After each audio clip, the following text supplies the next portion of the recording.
Good morning. Will the Committee on Infrastructure, Transportation, and Technology please come to order? It is Wednesday, September 24, 2025 at 9:02 a.m. I would like to welcome committee members Dos Santos, Tam, and Wire. We have Committee Vice Chair Okimoto and Tupola on their way. Okay, pursuant to Section 92-3.7, the Hawaii Revised Statutes, this meeting will be conducted as a remote meeting by interactive conference technology, with the following procedures in effect for the meeting. Members of the public will be allowed to provide oral testimony on all items on the agenda through two ways, remotely and in person in the council chamber. Remote and in-person oral testimony will be allowed when agenda item is taken up. As both English and Hawaiian are official languages of the state of Hawaii pursuant to the Article 15, Section 4 of the Hawaii State Constitution, Section 113 of the Hawaii Revised Statutes, members of the public may testify in either language. For oral testimonies offered in Olelo, Hawaii, additional time as may be necessary will be allowed for the testifier to provide an English translation of their testimony. Before testifying, each person shall state their name. Each speaker may not have anyone else read their statement, and it is limited to a 1 minute presentation on each item. 1 minute. 1 minute item on 1 minute presentation on each item. All persons who have registered to testify remotely by video conference or phone will be called upon first. When your name is called, please monitor your screen and activate your audio feed when prompted. I will then give persons who have not registered an opportunity to offer testimony. Please utilize the raise hand feature on Zoom to be called upon. For those who are joining us by telephone only, please press *9 to indicate your desire to speak. I will then identify you by the last 3 digits of your phone number. When your phone number is called, please press *6 to unmute yourself when prompted. Some friendly reminders and tips: please video conference from a quiet location if possible. If you are also watching the proceedings on Olelo, please mute your television at the time you're called to testify. When the timer on the screen reaches 0, please conclude your remarks promptly. Once all the remote testifiers have testified, I will proceed to in-person testimony in the council chamber. Persons who have not registered will be given opportunity to speak following the oral testimonies of the registered speakers. HRS Section 92-3.7 requires all votes at remote meetings to be conducted by a roll call unless unanimous. Therefore, I will first call for objections, and if there are any, I will call for a roll call vote. For those council members participating from outside of the council chamber, in accordance with HRS Section 92-3.7, the meeting will automatically recess if we lose audiovisual contact with you and cannot reconvene until we reestablish contact. Therefore, please announce beforehand if you will be voluntarily signing out of the meeting. Written testimonies, including the testifier's address, email address, and phone number, will be available to the public as described on the posted agenda. As a courtesy, please turn off all cell phones, or silence or turn off all cell phones. We will now move on to agenda item number 1. Oh, actually, before we move on to agenda item number 1, members, for next meeting, it is currently scheduled for Wednesday, October 15. Currently, that is when the planned opening for segment 2 is, and I will be reaching out, my team will be reaching out to your teams to poll for committee members' availability for that week's availabilities for another meeting. So once again, next committee meeting, opening of segment 2 for SKYLINE. It is during our committee's time, so we're going to be reaching out to your teams to either reschedule or find out the best time for the next meeting. Okay, thank you. Moving to agenda item number 1, we have communication D671-2025 from the Department of Design and Construction. It is a request for consideration of the deed conveying roadway lot 53 and grants of flowage easement 10 and flowage easement 11 for public use in EVA. With us from the City Administration, we have Aaron Sakamoto, Chief of Land, Survey, and Acquisition. From the Department of Design and Construction, we have Chief Sakamoto. Good morning, Chair Cordero, Vice Chair Okimoto, council members. Aaron Sakamoto with the Department of Design and Construction. We've submitted dedication documents for the Ho'onani subdivision, and we're asking for your approval and acceptance of these documents.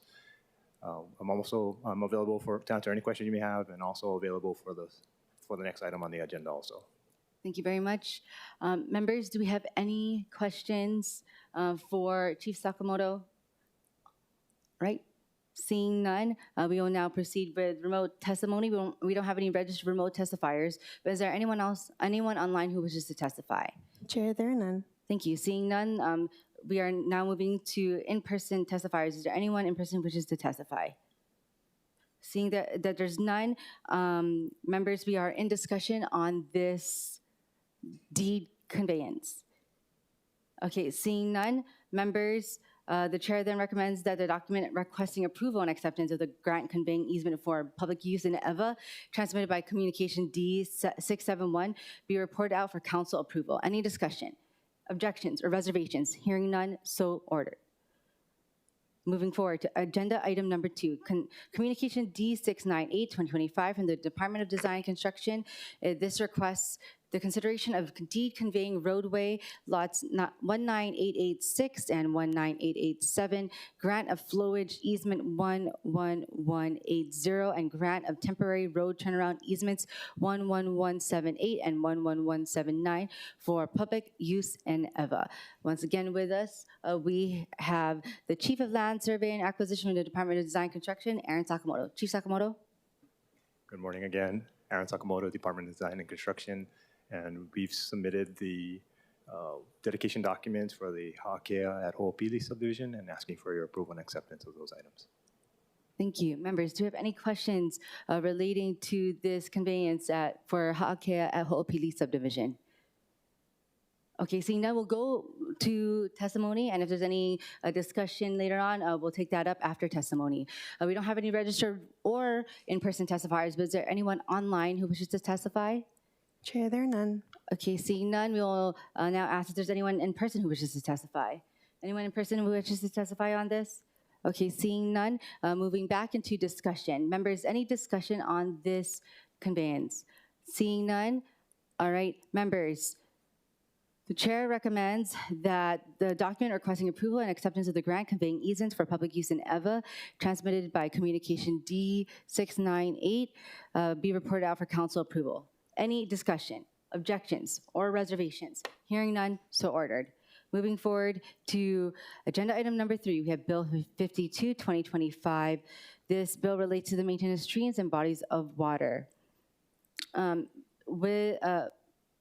is we are now in the second committee, and we should have with us from the City Administration, Director Albano.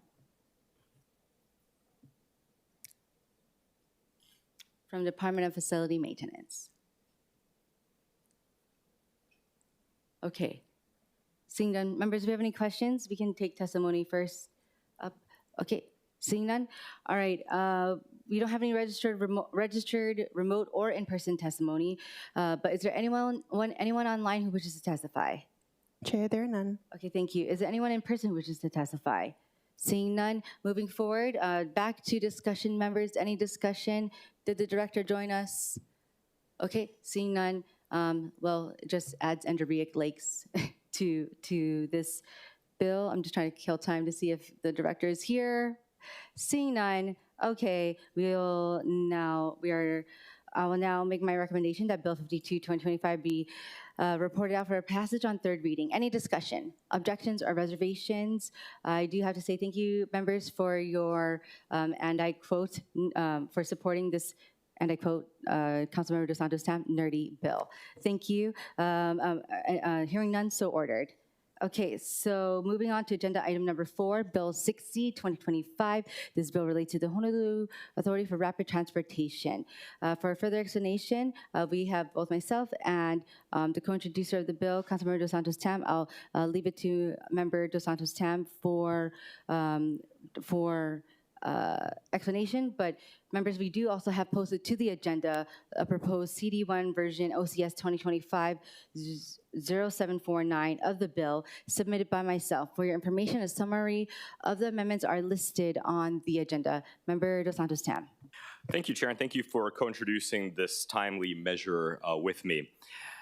You know, we are at an important inflection point with the project. We have phase 2 opening up in just a few short weeks, and we have the presentation about the bus service changes that are going to come along with it. We just had the groundbreaking for the truncated Phase 3, which gets us to Civic Center. And I have heard for years from community members, the rail should go to UH Manoa. And I agree. And I think it's not going to be as successful as it could be if it doesn't go to UH Manoa. The only way that it's going to get to UH Manoa is if we start planning for it now. This bill does not call for construction. This bill simply calls for an exercise in planning. And in fact, that exercise in planning means that HART can think 1 inch past Ala Moana. Right now, they can't think 1 inch past Ala Moana. So if a property comes up for sale between Ala Moana and UH Manoa, or a property comes up for sale that would allow the rail to be extended down Kona Street or part of Kapiolani Boulevard, and it would be in the city's best interest to purchase it now versus at a very, very expensive price in the future, that's what this bill is about. Similarly, on the west side, if right now we can't plan to go really beyond the East Kapolei station, and we always hear, well, why doesn't it go to Kamakanali'i? Well, the reason is we can't plan to go that far. And so, if there's a development out in Kapolei that wants to integrate a rail station into their design, put the plaza right in the middle of whatever it is that they're planning to do out there, right now, HART really can't engage in those conversations. And this is about allowing HART to engage in those conversations so that further down the line, we are saving money versus having to spend tons and tons and tons of money simply to acquire property, simply to engage in the engineering and all of that. And so this is a very timely bill. I think that it will help HART to move things forward. And I think we'll have a little bit more discussion on it during the discussion period. Thank you. Thank you. And members, the CD1 that we have proposed removes such limitations that has specificity in both either east or west side, so that it will allow for that, I don't want to say flexibility, but yeah, pretty much flexibility. But currently, we will, yeah, that's what I wanted to share. Okay, moving forward, we have with us from the city, from HART, we have executive director, we have the director for Honolulu Authority for Rapid Transportation, Lori Kahikina.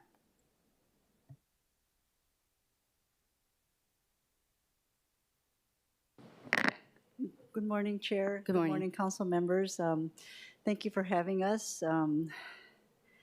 First of all, we are very grateful for the council even considering this. Unfortunately, at this time, I can't testify because the board has not even discussed this, had the chance to discuss this.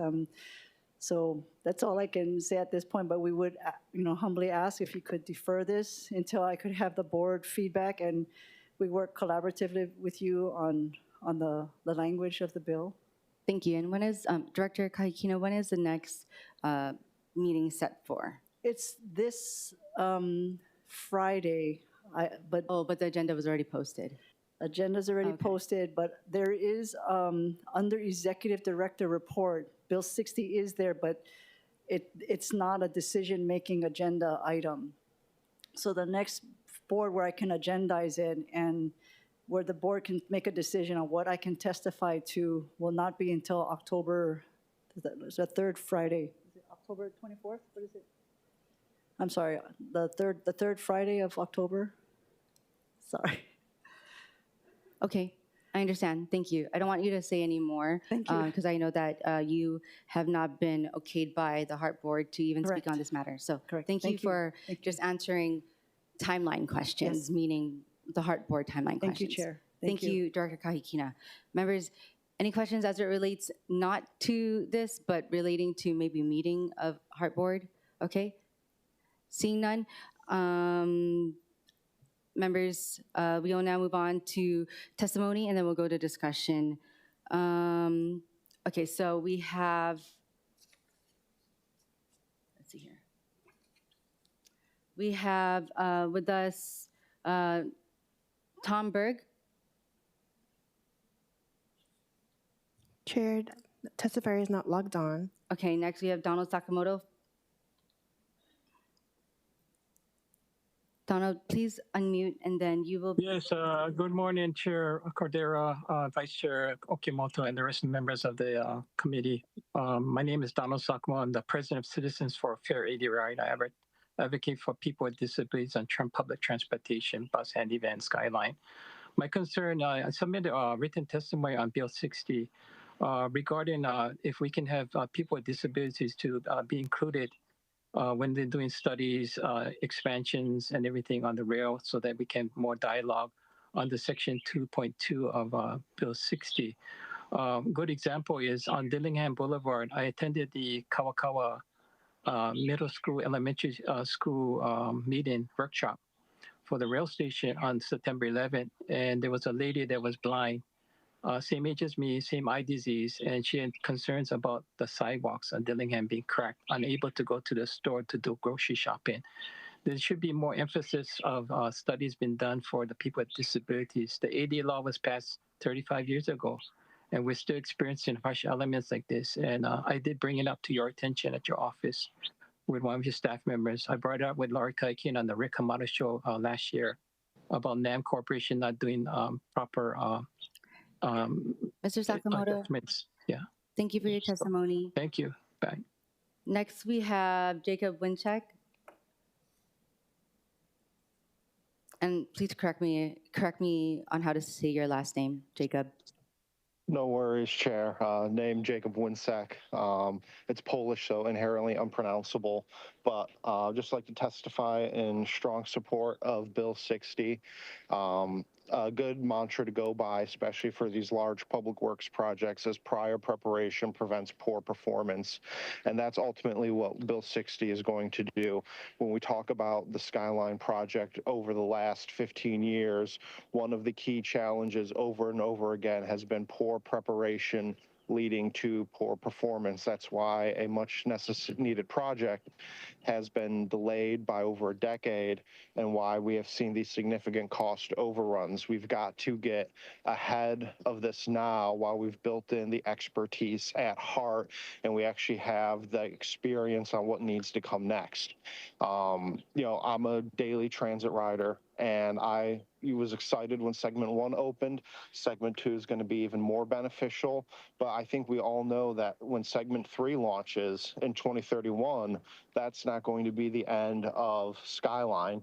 We need to get it to Ala Moana Center. We need to push to UH Manoa, and has been stated in previous testimony and in just in this meeting.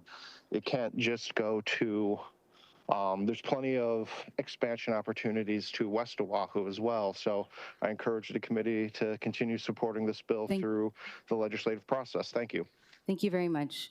Okay, so next we have Mark Anthony Clemente from the Hawaii Regional Council of Carpenters. Aloha kakaiaka Chair, Vice Chair, members. Mark Anthony Clemente on behalf of the Hawaii Regional Council of Carpenters in strong support of Bill 60. Just want to echo much of what Councilmember Dos Santos Tam said about the bill, and to further back that up with the winter edition of Hawaii Perspectives from 2024, which stated that 74% of Oahu residents support expanding the elevated rail line to Ala Moana Center.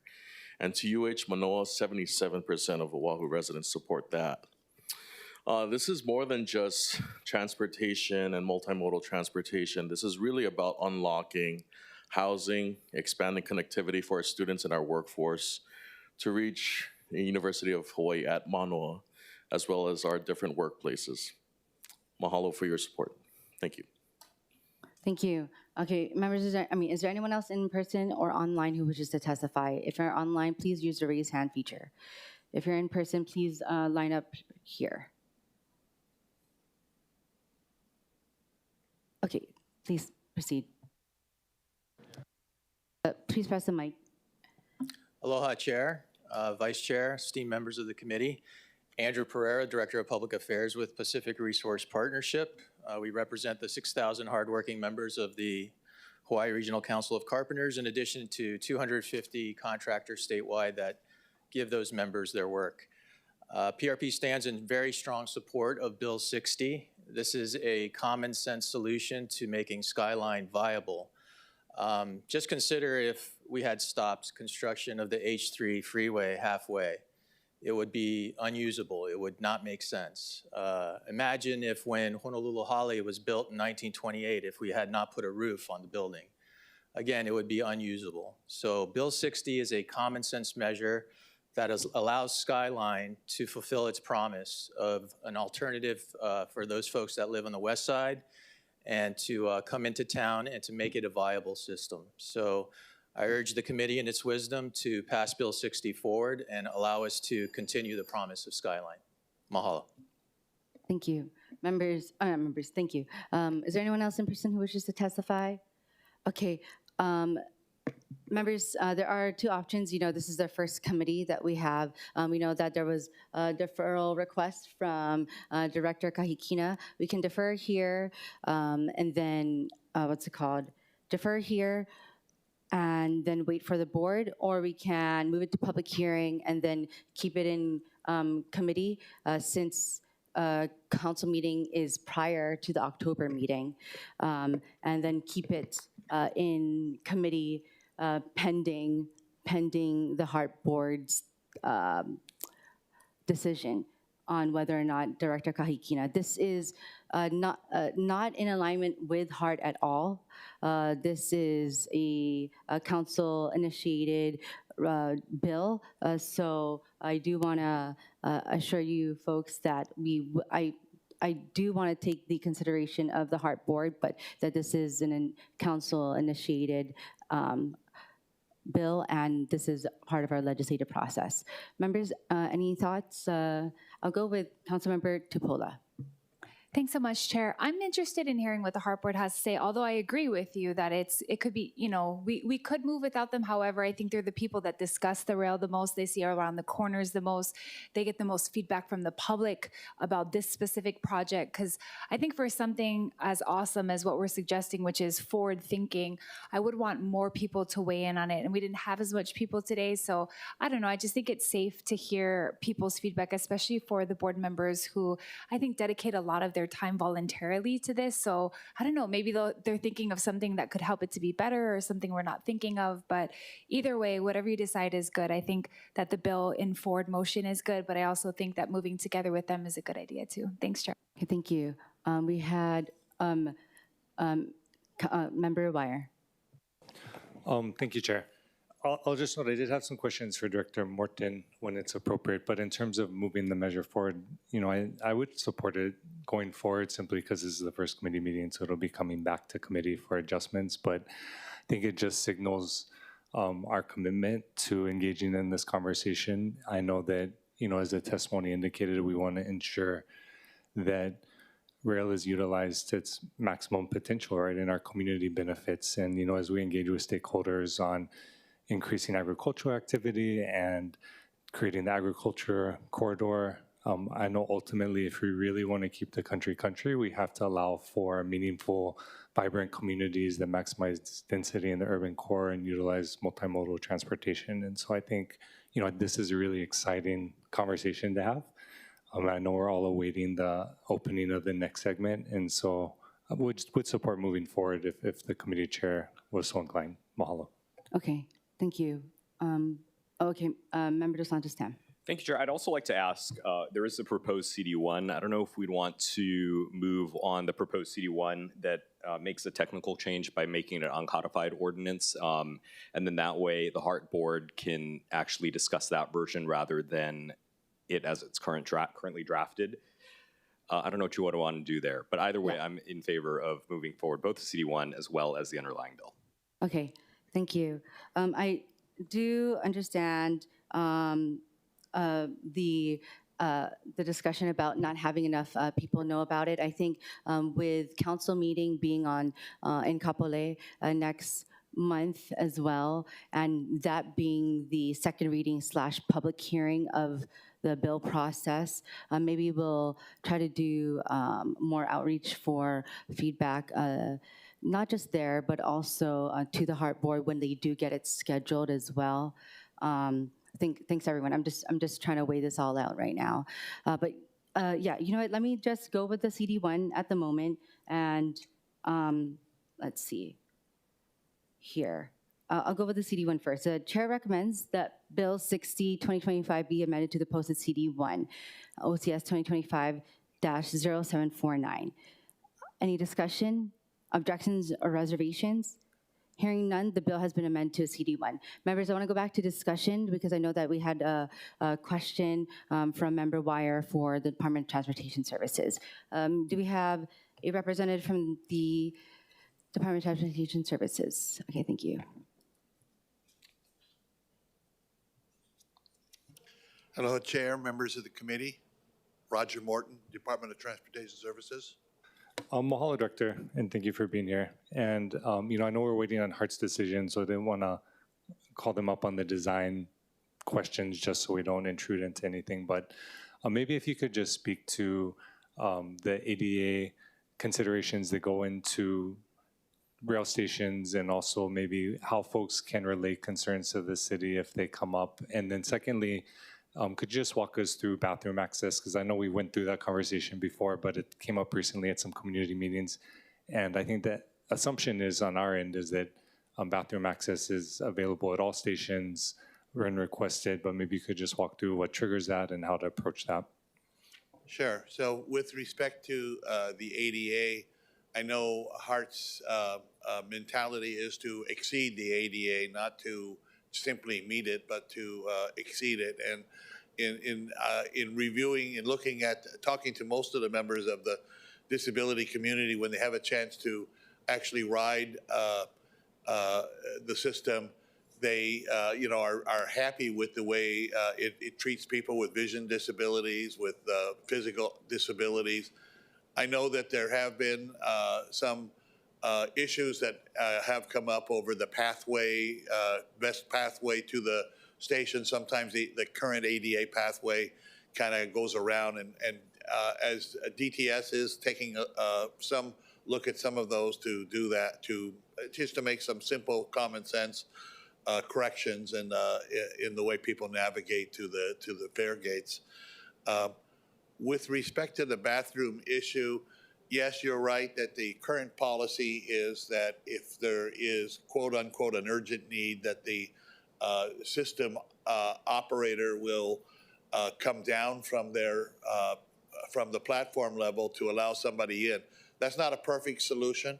I would note that when we get to full opening, that we have two sets, that's 4 sets of restrooms at our Kalihi Transit Center that are open to the public, that are monitored and are available. And I think that will take much of the pressure off of the systems, even systems that have on the mainland.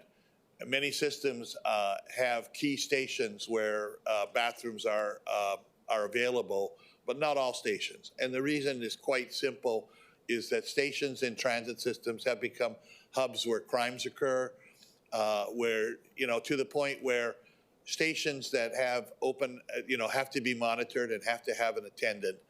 The situation that we have right now is that a safety person, which is the station attendant, has to come down in order to open the station. If we left those systems open access, we would need to staff up to have those stations done. And I think the combination of that, in addition to that, we are committed to taking a look after we open the station. We also have airport, which has great restrooms available from airport station. And we're going to monitor our lagoon station closely to gauge the level of demand that there is there, with the understanding that if we do something there, that we have to staff up so it's not a zero-sum game. Thank you for that. I'm not sure if there's necessarily a legal definition for urgent need, but I'll just note the concerns that usually get raised in our meetings are from Kupuna.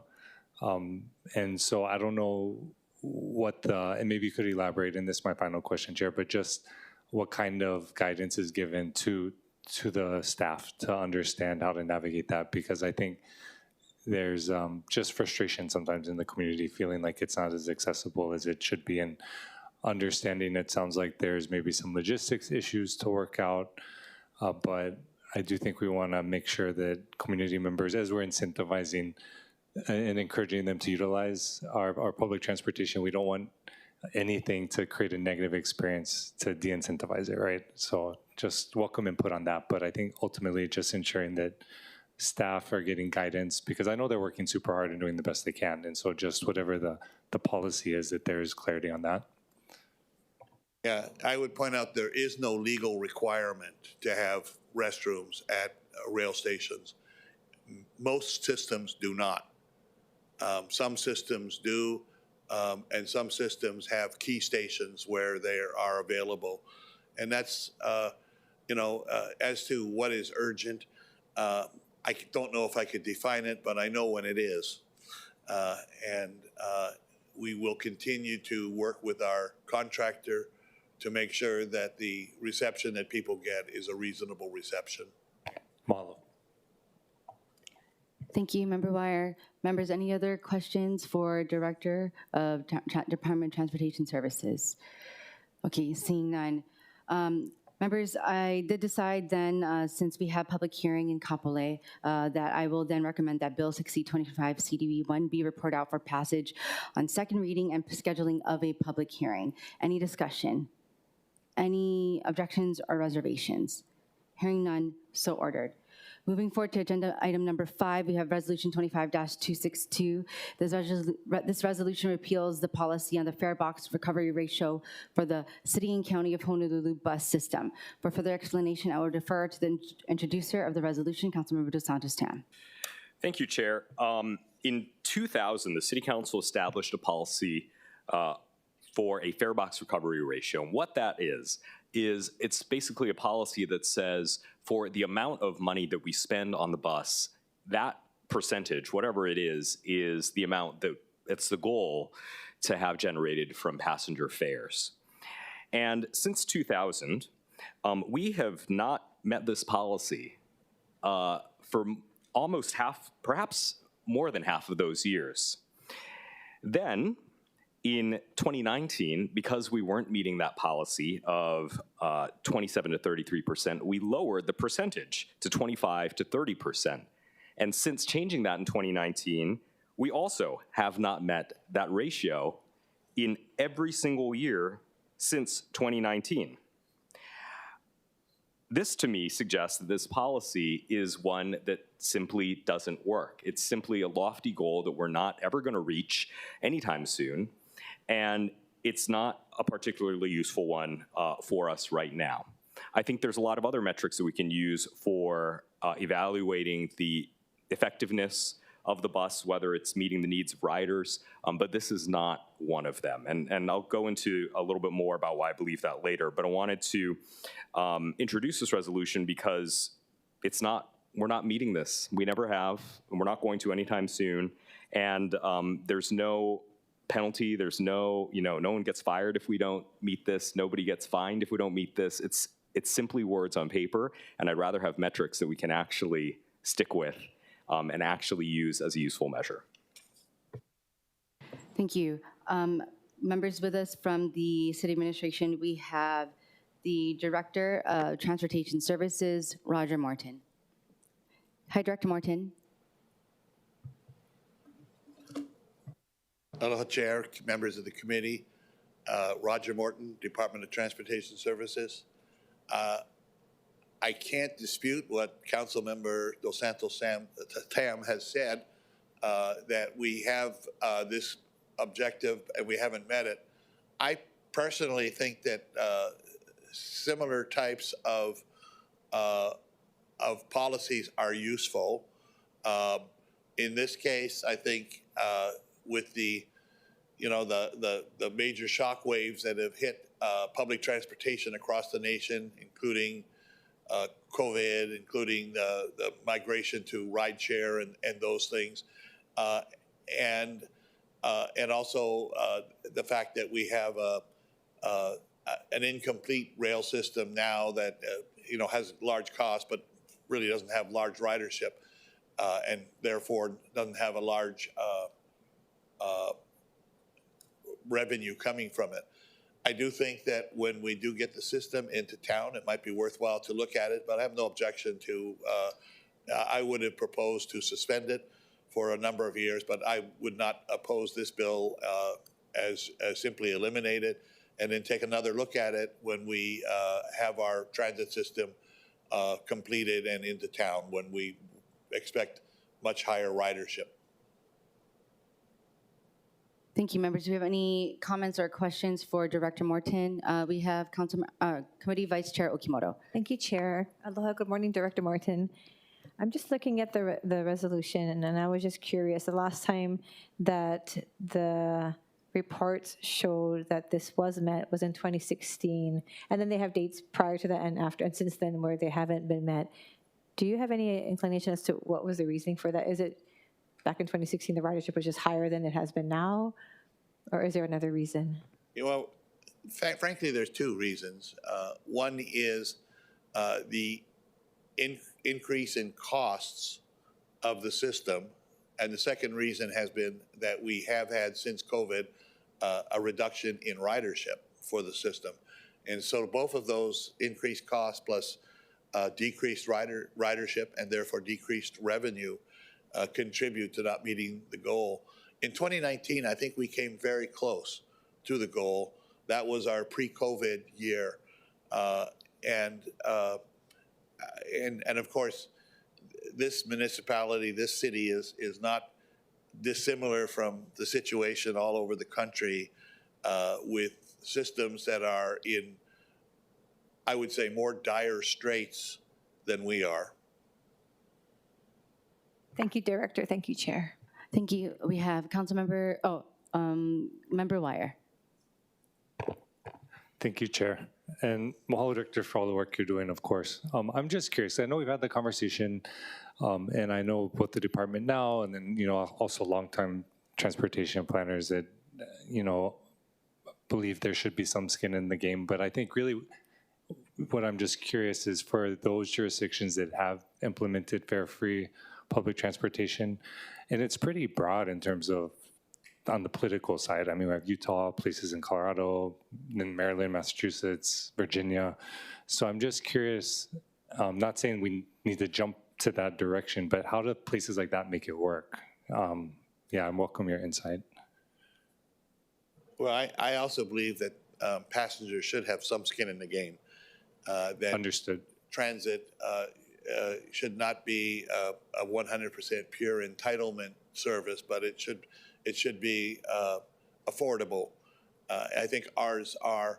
I think that there was a suspension of fares in a number of cities that you mentioned during COVID, primarily as a safety measure so that individuals did not have to have a transaction with the operator. We did not do that there, and many of the systems that you've mentioned have gone back and have charged fares. I think the largest one that does not charge is Kansas City, which is not a particularly large transit system at all. And that's my belief is that the riders should have some skin in the game, however small that is. Yeah, and that, I mean, that's kind of where we started. The question was acknowledging that, but that wasn't the question. So just to reiterate it, so like, how does Kansas City make it work? And maybe I'm hearing some aspects of that. You're saying it's maybe an underdeveloped transportation system that doesn't provide quality services, or are there other aspects of it that make it work? Well, in speaking to some of the operating officials from the city, the decision to go fare-free was a board decision, was not necessarily endorsed by the management of the system. Director, I so respect you, but just for time, because I acknowledge, I agree there's difference of opinion, I guess, from a data point and a planner perspective from the data you've reviewed. I know you're reading all these reports. So you're saying, you're describing the politics. So, I mean, I guess the question is, are you saying it doesn't work, it does work? you know, because I respect people on both sides that have different opinions about it, but what are the flaws, I guess, in the system that go that way? Or how do folks make it work? Do they have systems that are different? And, you know, we can follow up after the committee too if that's easier, but just wanted to get some insight. Okay, thank you.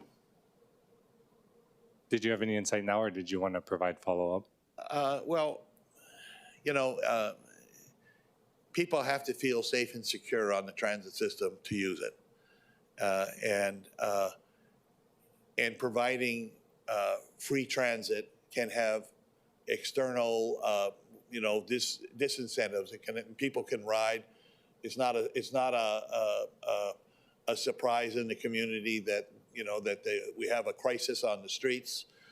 Many people with mental problems that are on the streets, and those are things that can impact the attractiveness of transit. We do our best to do it. We still have Bill 45, which we want to come back and look at again. That's been deferred, but we're doing everything we can to provide a safe and secure environment, and providing free access is not something that makes it our job harder in order to do that.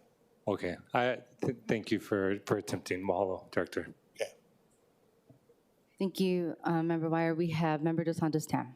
Thank you, Chair. With this policy in place, I know that it's not binding. As I mentioned, you know, nobody gets fined if we don't hit the goal, right? It's simply a non-binding thing. But if we were to take it to its logical end and say the system must generate 25% of its revenue, what sorts of decisions would that force your department to make?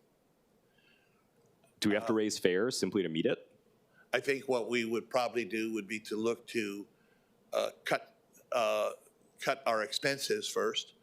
And cutting expenses means we would look at our unproductive routes, of which we have, you know, a number, and essentially eliminate those routes. The other alternative is to raise fares. But there's a point when you raise fares where it is not a good strategy to raise fares, because you lose ridership when you do that as well. So it is a balancing act. At this point, I would say that the ratio that we currently operate on is probably in range or higher than systems of our size. It is not high compared to New York City, which is more at the 40% range, but it is high in comparison to systems of cities with 1 million people. And so let me, okay, I'm going to defer to other members if they have other questions, and we can come back if not. Thank you.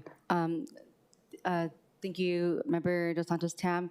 Director Morton, that was a great point about, you know, how raising fares may just de-incentivize ridership as well. But as for the fare box ratio policy, when I know that none of us were here during 2000 and when that decision was made, but do you happen to know, I guess, in which, if it was like a national policy that was possibly followed?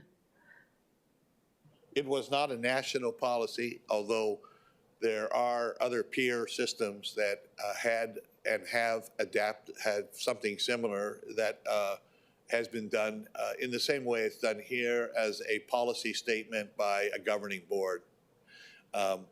I would say that it is not the majority of systems, but certainly there are systems that have adopted some type of policy on fare recovery. And they are likely, I haven't researched it recently, but they likely are in the same situation that we're in Honolulu. Okay, thank you. And as you've been having these discussions with other transit systems and municipalities across the nation, getting rid of their fare box ratio policy something that is occurring or not occurring, or are they adding stricter or more stringent fare box ratio policies? The majority of systems on the continent are special districts that are not associated necessarily with the municipality because they normally go to multiple municipalities, and so politically they're set up as a special district. As part of that, they have a dedicated funding source, which might be a payroll tax, might be a general sales tax or something like that. The problem for most of the systems on the mainland is that they're facing a fiscal cliff, and that they don't have a mechanism to have the city council appropriate more money for the system. They have to live within the available tax revenues that are dedicated to the system and to the passenger fares, and so they're in a somewhat of a different situation than we're in, and the pressures on them, I think, are more acute. This is true in the Bay Area. This is true in many parts of the country. Thank you for that explanation, Director. That does help explain a little bit of how other locales are facing different financial burdens, or maybe just dealing with their systems differently. Okay, members, are there any other questions? Any other questions? Okay, we'll go to testimony and we'll go back to discussion if necessary. If discussion when the time comes. Okay, so we have Ross Isokane first as a registered testifier. Aloha committee, Ross Isokane in support. Public transportation is absolutely an essential public service, so I very much thank DTS and Director Morton and his team for what they do. Our Oahu Metropolitan Planning Organization continuously promotes a goal of increased ridership, and the two benefits that stand out most to me are traffic congestion and the environment. So in my mind, public transportation must be heavily subsidized. The routes must be convenient and reliable to incentivize more people to become riders. So to me, the idea that the fare should cover 25% or more of the operating costs is just a misguided concept. Our roads and highways are subsidized too. I'm curious, what's the gas tax recovery ratio? Because I'd rather, personally, our tax dollars subsidize riders of the bus over those who sit alone in traffic on H1 in their gas-guzzling trucks and SUVs. So just to wrap it up, when it comes to the bus, I definitely advocate for a rider-first mentality. Thank you. Thank you. We now have, we don't have any registered in-person or remote testifiers, but I do see further testimony with the raised hand of Mr. Donald Sakamoto. Yeah, good morning, Vice Chair Cordero, Vice Chair Kimoto, Donald Sakamoto, and members of the council.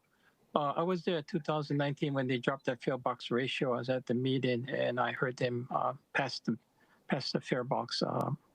In a way, it's very difficult for people who are with disabilities to ride the service, but the fare box ratio with the COVID, people working at home, I would just leave it as is, as Director Martin stated, and then see how it goes when the next phase is open.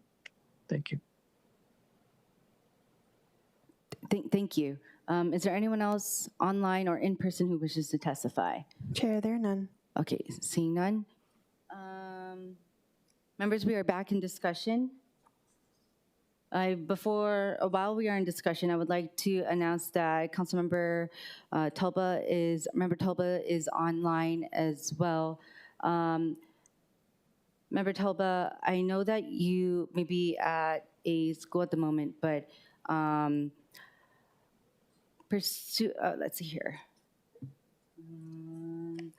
Would I be able to have you turn on your video as well as announce who is with you in your location, please? I'm by myself. Thank you. All right. Thank you very much. Okay, members, we're still back in discussion. Okay, Member Dos Santos Tam. Thank you, Chair. Again, I I want to thank you for hearing this measure. Again, there are much more effective measures that we can utilize to measure the effectiveness of our bus system, boardings per mile, which routes are serving, what population. I think the best metric that we can have is how many butts are in seats. And what I mean by that is we need to have a policy that encourages people to get onto the bus rather than artificial metrics that force the department to make unsavory decisions, including cutting routes, which, the number 4 was truncated in my district about 2 years ago. And it's because it was one of those quote unquote underperforming lines, and yet people needed it.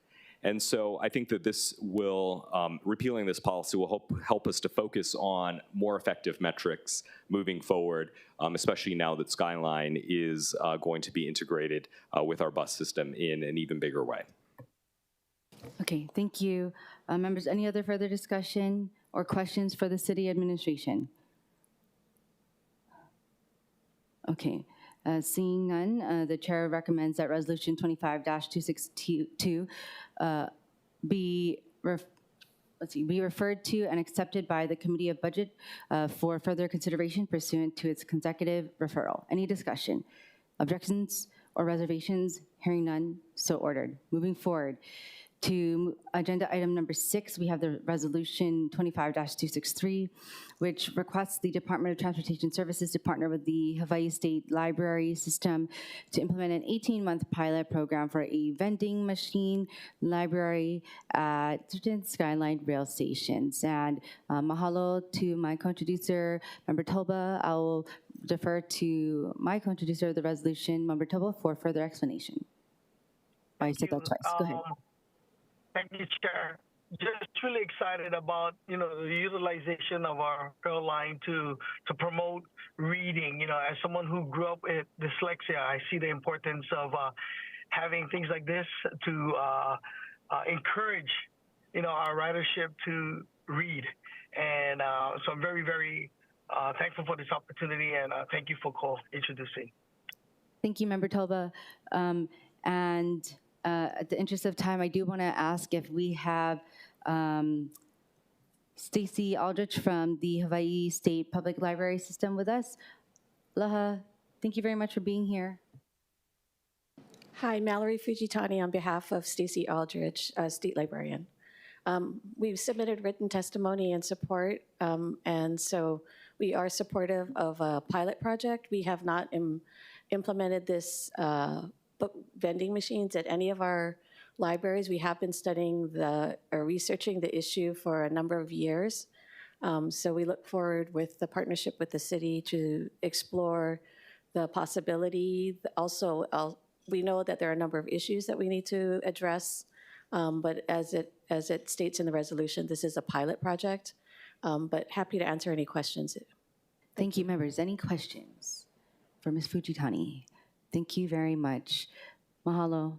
Member Toba, I know you have to go. Are you okay on time? Okay, just announce when you got to go. All right, thank you. Members, do you have any questions? Any questions for either, or even for the city administration? Okay. Seeing none, we will now proceed with remote testimony. With remote and in-person testimony. We have with us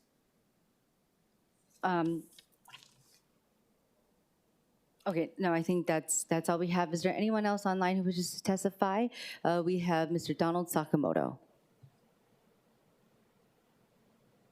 Good morning, Chair Cordero, Vice Chair Okimoto, Councilmember Donald Sakamoto. As a blind individual, I use the Hawaii State Blind Library for the Blind to get my access to talking books. So I support this pilot program with the state library, with the rail station, but I would like to see that we have audible books available for us to get it from this vending machine as well, so we can use it on our talking devices. Thank you. Thank you very much. Is there anyone else online who wishes to testify? Is there anyone in person who wishes to testify? Okay, seeing none. Members, we're back in discussion. Back in discussion.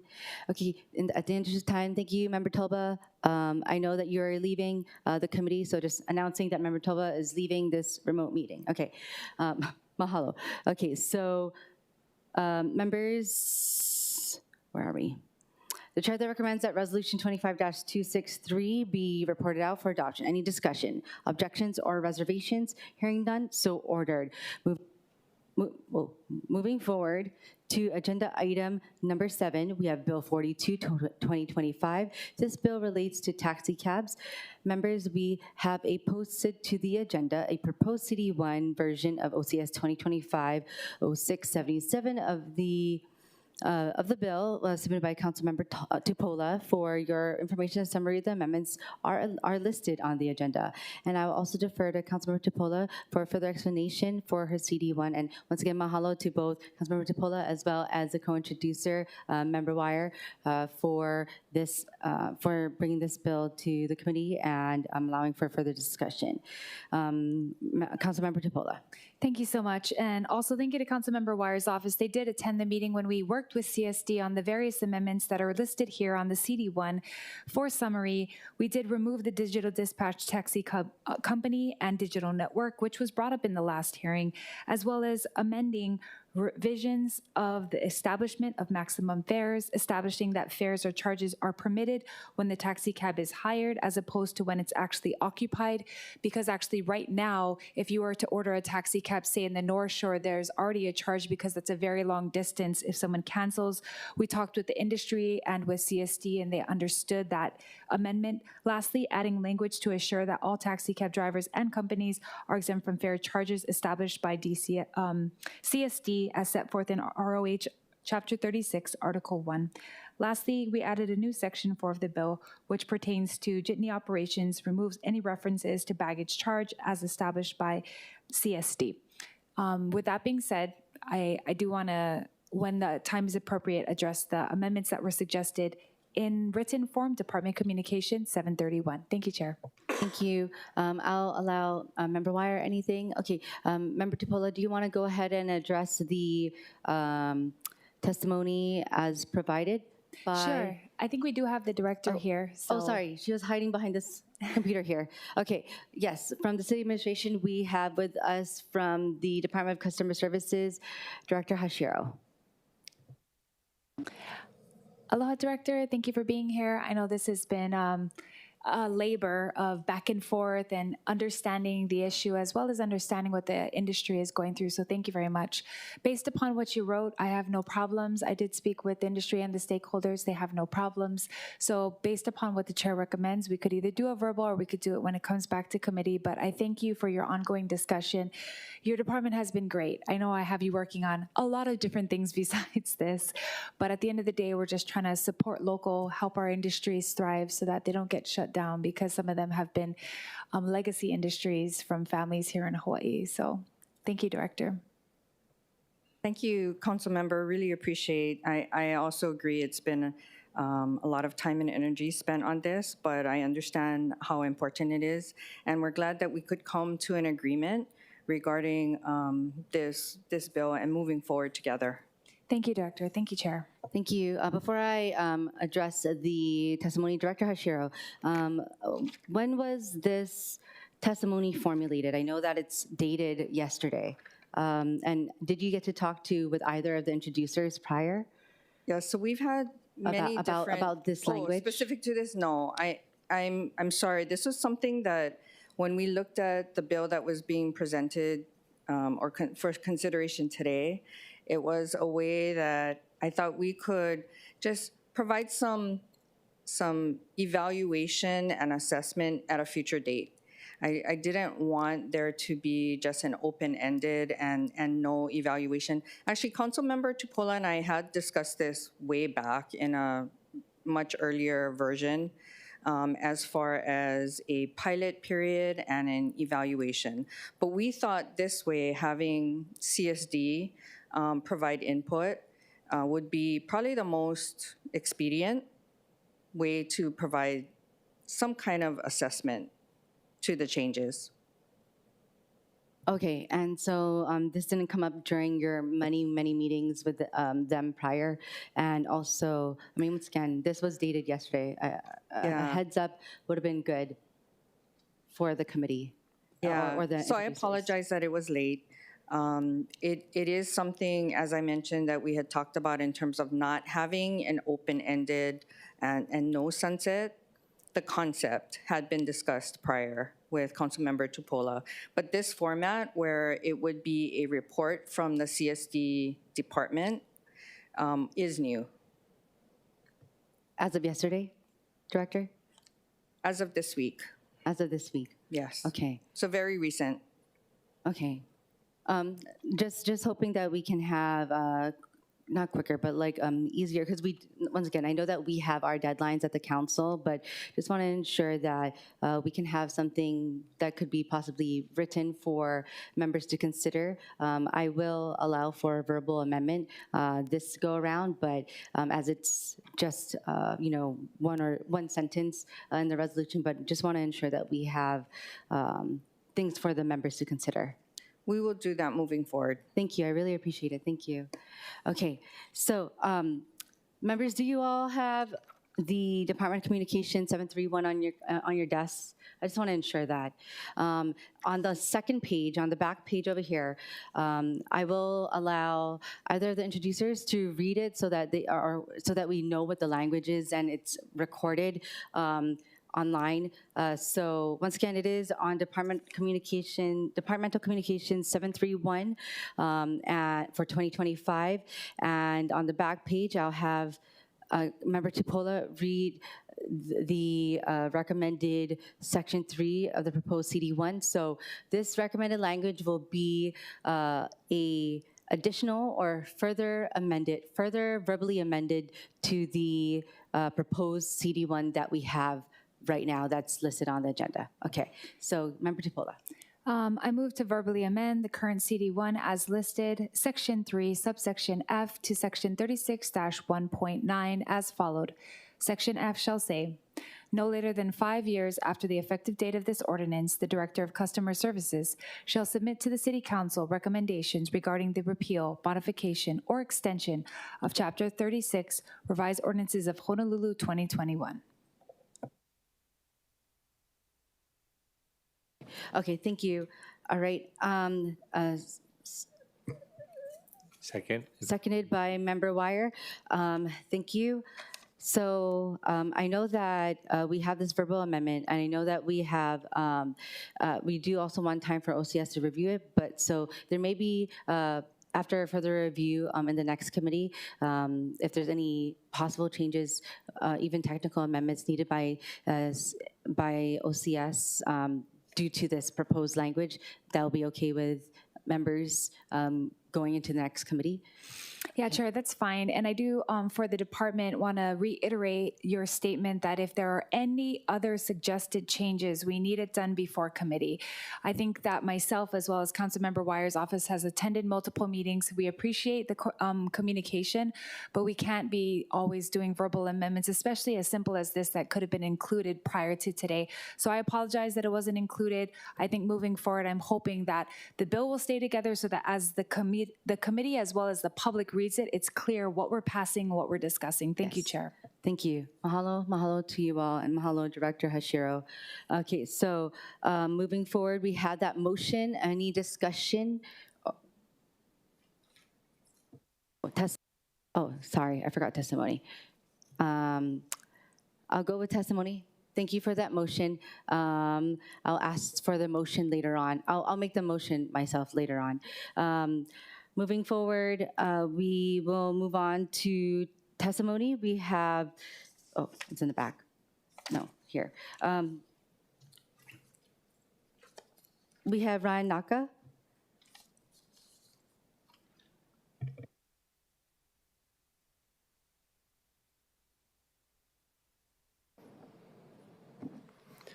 Aloha, Chair, Vice Chair, and members of the committee. My name is Ryan Naka. I'm here in support of Bill 42. This measure doesn't just update rules, it restores fairness and ensures the entire taxi industry can benefit and thrive. For decades, taxis have been a backbone of safe, reliable transportation in Honolulu, serving kupuna visitors and residents who do not have other options.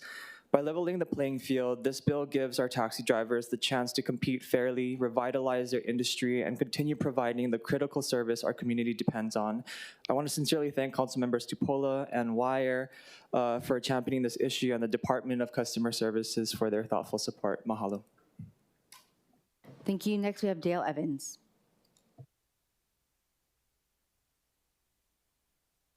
Okay, thank you. Ms. Evans will stand on her written testimony as listed on the agenda. Is there anyone online who wishes to testify? Anyone online who wishes to testify? Seeing none, is there anyone else in person who wishes to testify? Okay, seeing none. Members, we are back in discussion, Okay. Let me go to... So the chair recommends that Bill 42, 2025 be amended to the posted CD1 OCS 2025-0677 and to the further amendments as discussed by Member Tupola. Any discussion, objections, or reservations? Okay, hearing none, the bill has been amended to a CD1 as further amended. The chair then recommends that Bill 42, 2025 CD1 be reported out for passage on second reading and scheduling of a public hearing. Any discussion, objections, or reservations? Hearing none, so ordered. Thank you, members, for that discussion.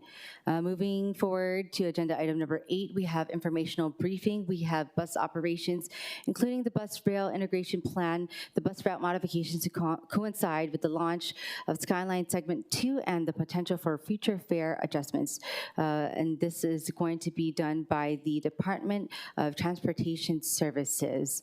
With that, I know that we have our presentation, but is it okay if we go with testimony first so that, okay, perfect. Thank you. For testimony, we have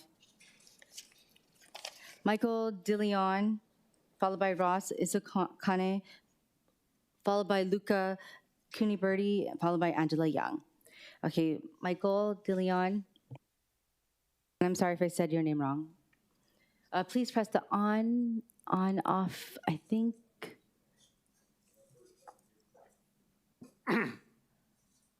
Okay, respected council members, chairs.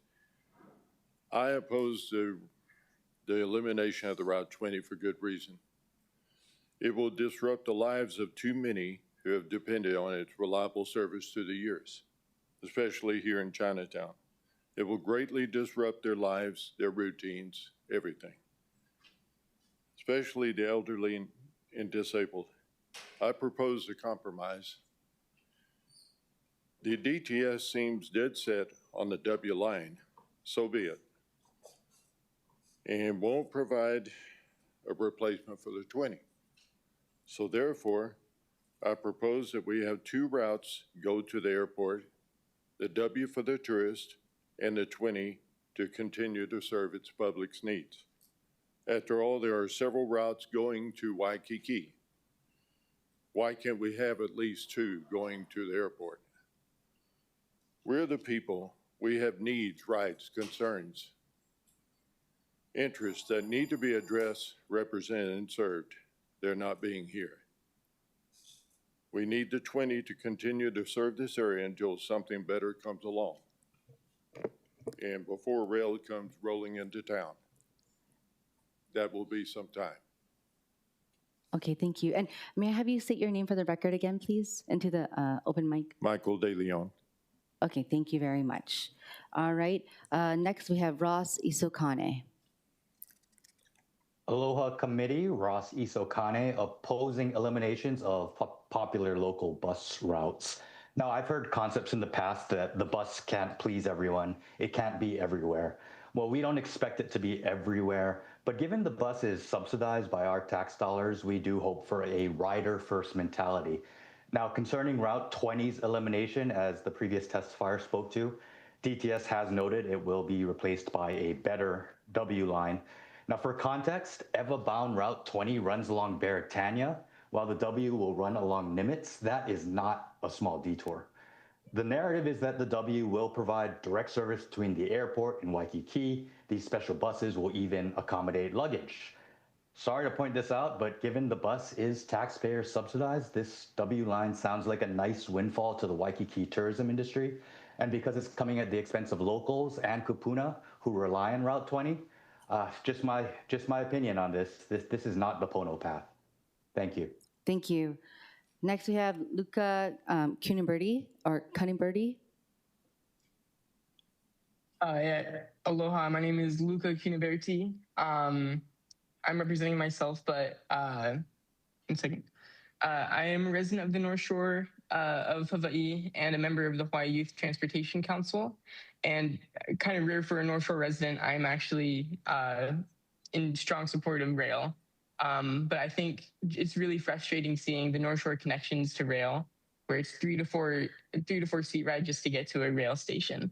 I've spoken with Director Morton and Deputy Director Nauchi before, and I've not seen any example of when reasonable connections to rail may be available. As I said, it's just very frustrating to see this, and I think they want to create incentives for people to join rail to use SKYLINE, but I'm just not seeing that available to North Shore residents at all. I want to hear when and if the E-Line or 51 or North Shore Express will ever be available to Haleiwa residents or North Shore residents so they can take a seamless ride down to Waiawa or any SKYLINE station. And I want to hear why it's not happening with the route changes. Mahalo, thank you very much. Thank you, Luca. Next, we have Angela Young.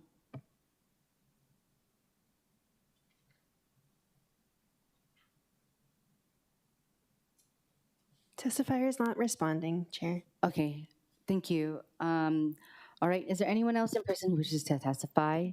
Anyone in person? Okay.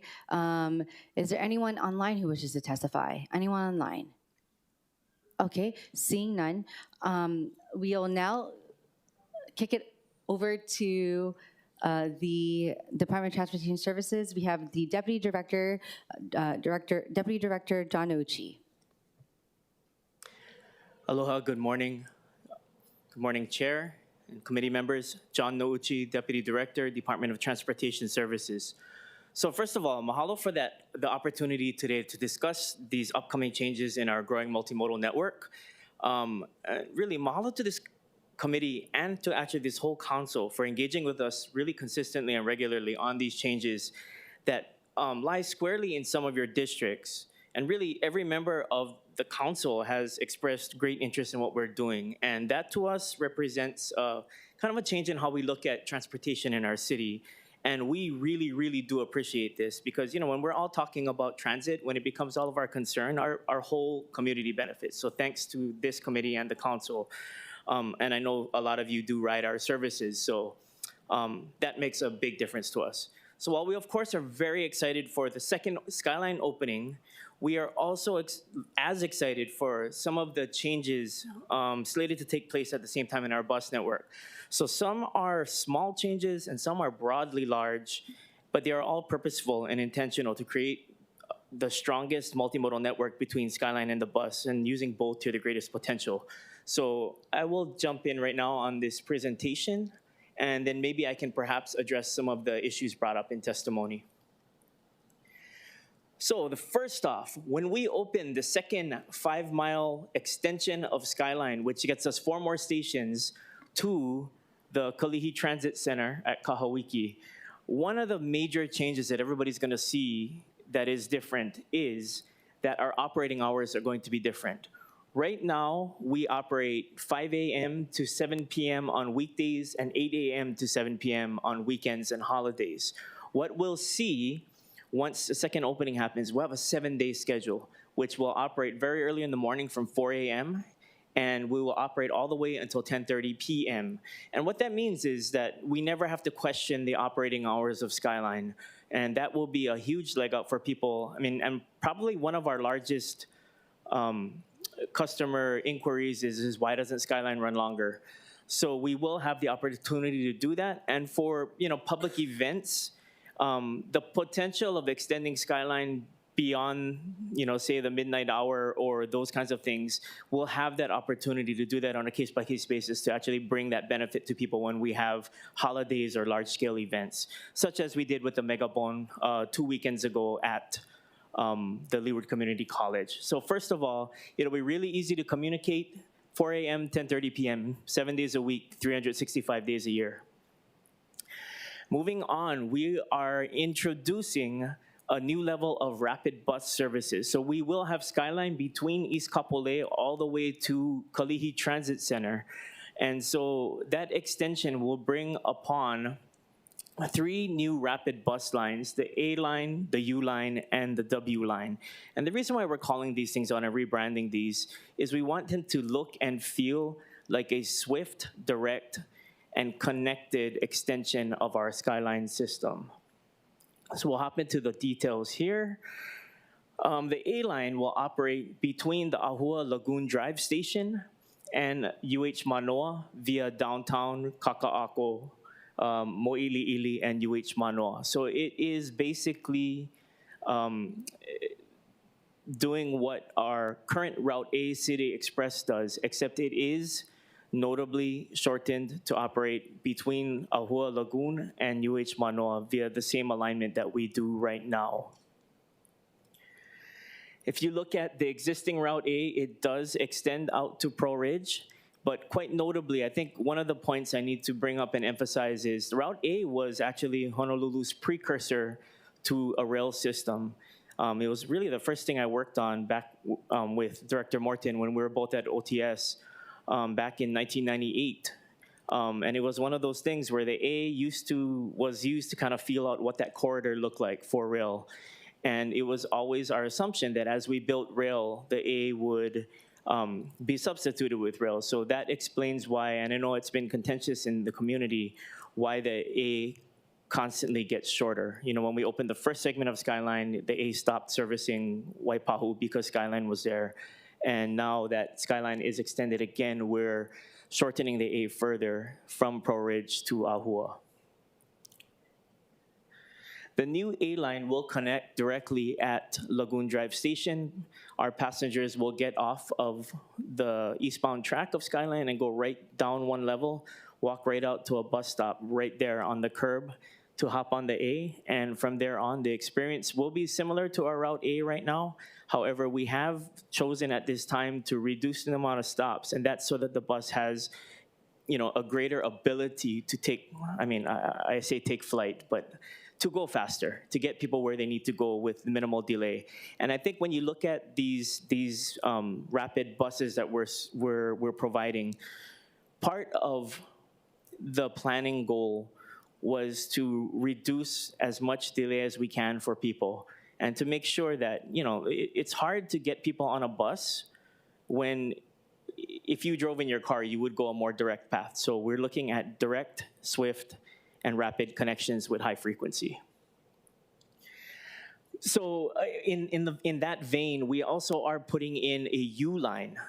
That's like a super UH Manoa Express. So from the same Ahua Lagoon Drive station, we will have the U line, which passengers will board at Lagoon Drive, and the very next stop after a long distance travel on freeway will be at UH Manoa. We'll have 2 stops at UH Manoa at the Law School Campus Center and at East West Road. And then the bus will continue on to actually service 2 stops in Kaimuki, Kapohulu, just so that we can get people quickly across the city. So the U line is doing a double purpose, U for university, but also services East Honolulu. Again, the U line is something we are trying. And so we want to be able to gauge how that ridership looks and how that benefits university students and East Side residents.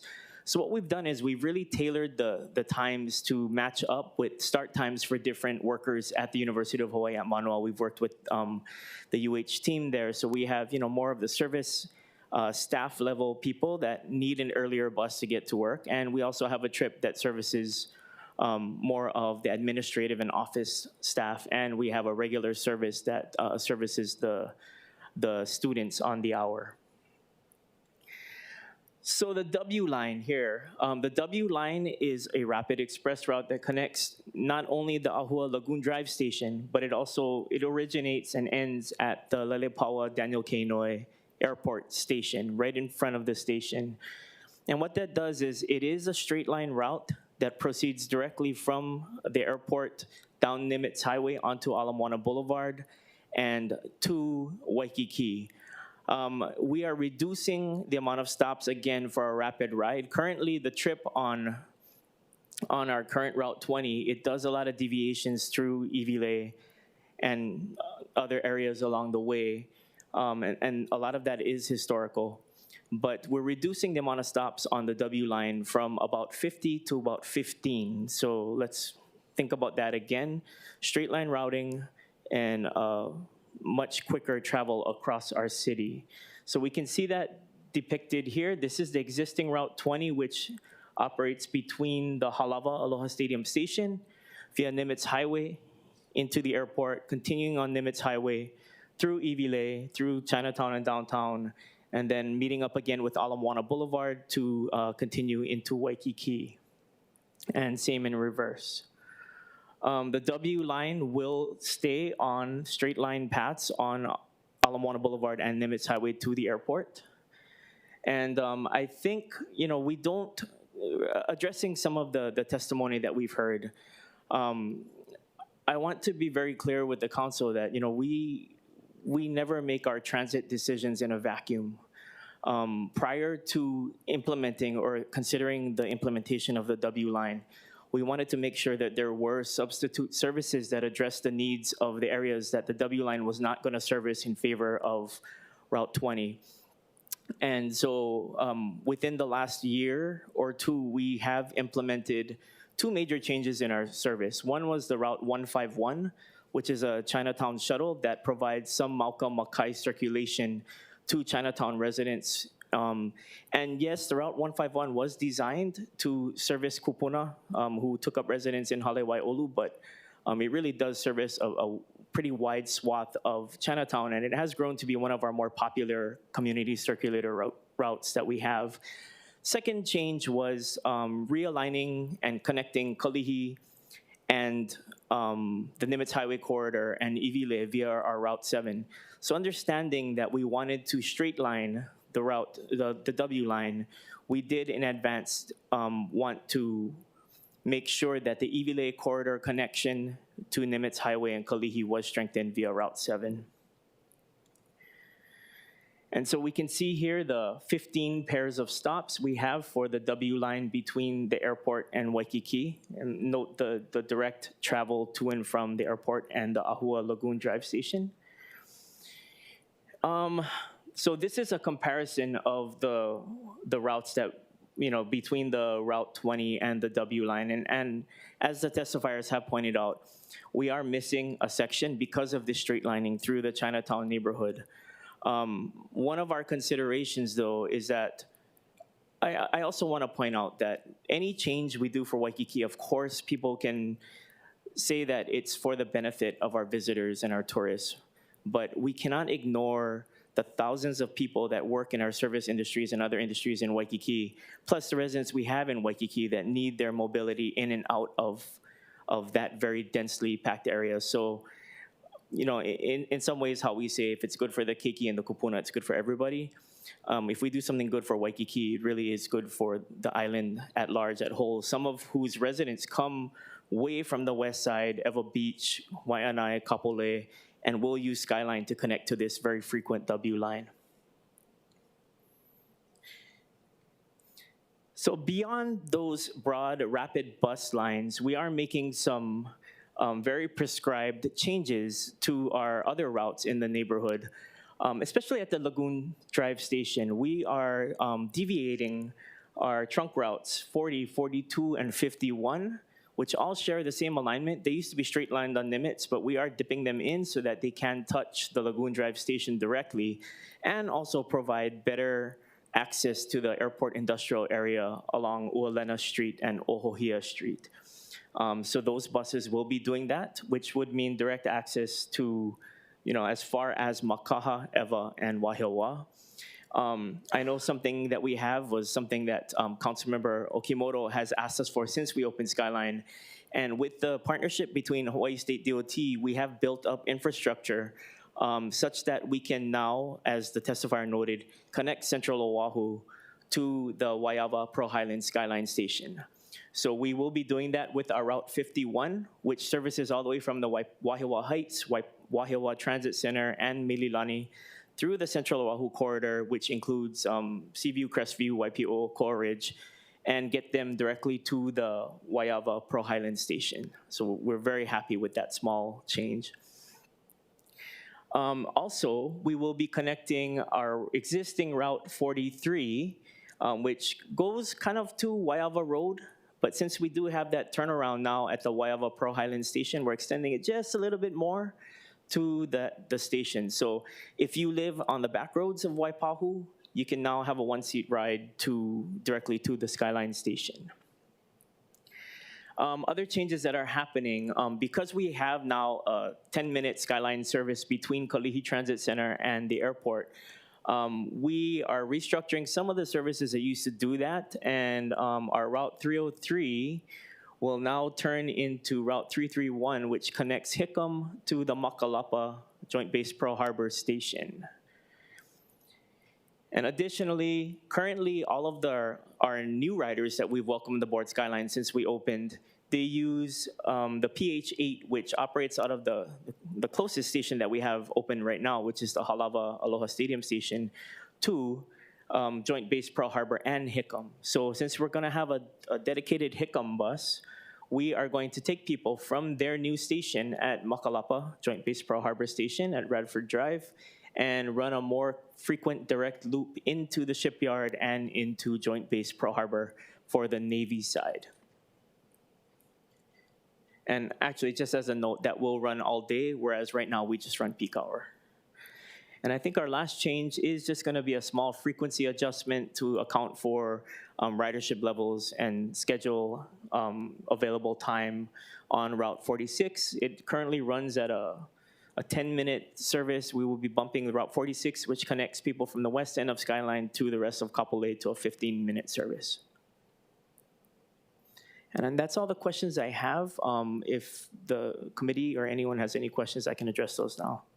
Thank you, Deputy Director Nochi. I do want to thank the department and especially Jay for going to multiple meetings. We had 3 meetings in my council district. As you noted, there are changes that are solely in my district as well. And that would include the changes from Aya to Middle Street or Ahua. And so, or no, not Ahua. Kalihi, no, not Kalihi, Middle Street. Kahauiki, yeah. Kalihi Transit Center. Kahauiki, Yeah. Kahauiki, thank you, thank you. So thank you very much for those 3 meetings. I do want to note that while I did have people in my community come to those meetings, that actually majority, except maybe with the exception of Councilmember Kiaina's district, we had a small number of people, but people from every single council district, minus District 3. So that was pretty cool, I had to say. So I got to meet a lot of your neighbors. But knowing how much they utilize the transit services that go through majority of the island, but especially my district, was really good to see. And I do want to note that and ask, even though I do know this answer, that the routes and timetables have been updated. Yes, if you could share that information and where people can get that. Yes, we should have updated digital, and the printing I think has just been completed. They're available digitally at thebus.org, and the printed ones should already be at all the locations we normally have them: Satellite City Halls, our Middle Street Kalihi Transit Center, and I think we do have locations at libraries and other spots distributed around the island. Okay, thank you, and I'll also help on my end for my district to share that. I do have questions relating to the queuing up at Lagoon Drive. I know that I asked this to Mr. Agusa at one of my community meetings, but we see the lines that occur currently at Halava Station. You know, you don't realize how many people take the bus until you are waiting in that line to get on the bus. With different routes now going to Ahua Station, are there going to be dedicated sections for each route to queue up like it is at Middle Street? I just am afraid that there's going to be plenty of people just like bunching up together. And one of the law professors actually mentioned that he's afraid that it's going to be like Disneyland, where people are going to be trying to vie to get to the front of the line. If you could please share how that's going to be maintained or managed there. Sure. I'm really glad you asked this question, because it bears well on us to actually give people a head up as to how this is going to work. So without getting too deep into it, our Lagoon Drive station is a little bit unique compared to our other stations in that because of where it is in the approach to the airport, we were not allowed to build as high of a station as we did for the rest of SKYLINE. So both the eastbound and westbound track have a unique entrance. So if you're coming from the west side and getting off at Lagoon Drive Station, you have to exit the fare gates on the street level. And then from that point, on one side of the intersection, you'll just walk straight to our rapid lines, or AU and W, which will be located as close as possible to where the station and the exit is. For the 40, 42, and 51, they'll have to cross Uolena Street, and the stop will be right there, because those buses will come out of Uolena Street and then turn left onto Lagoon. And so basically, if you're boarding a rapid bus, you'll go left. If you're boarding a regular local bus, you'll go right. And we will have signage on the ground and available there to make sure that we can be very clear about where we direct people to. For those arriving to the station, the loading, we're not as worried about it, because we assume that people get off the bus and they just head straight up to the station. So they will have to cross Lagoon Drive at a signalized crosswalk, but we will drop them off on the same side as the westbound track.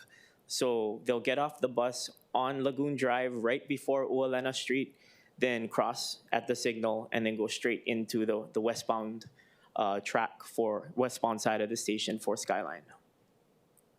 Okay, and how is the safety going to be managed if people have to cross the street then for going westbound, crossing Uolena?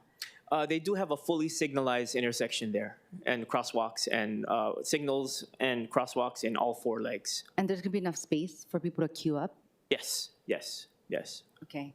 The plaza there, just to assure you, is fairly broad. We have two plazas on both sides of Uolena Street. Okay.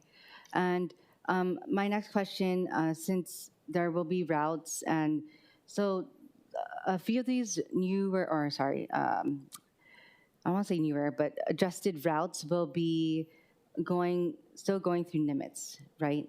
Yes. And how will the construction, the 5-year construction by Hart affect those routes? We will have to deal with that delay, just like we do with any other delay in our network right now.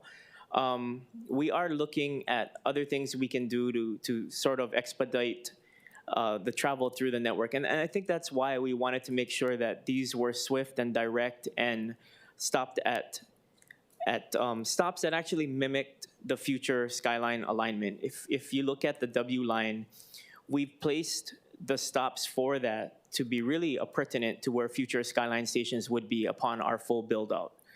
So they match up. So there's one at Alacava mimicking HCC. There's one, at downtown for Bishop. There's one in Kaka'ako. There's one, at Ward Village.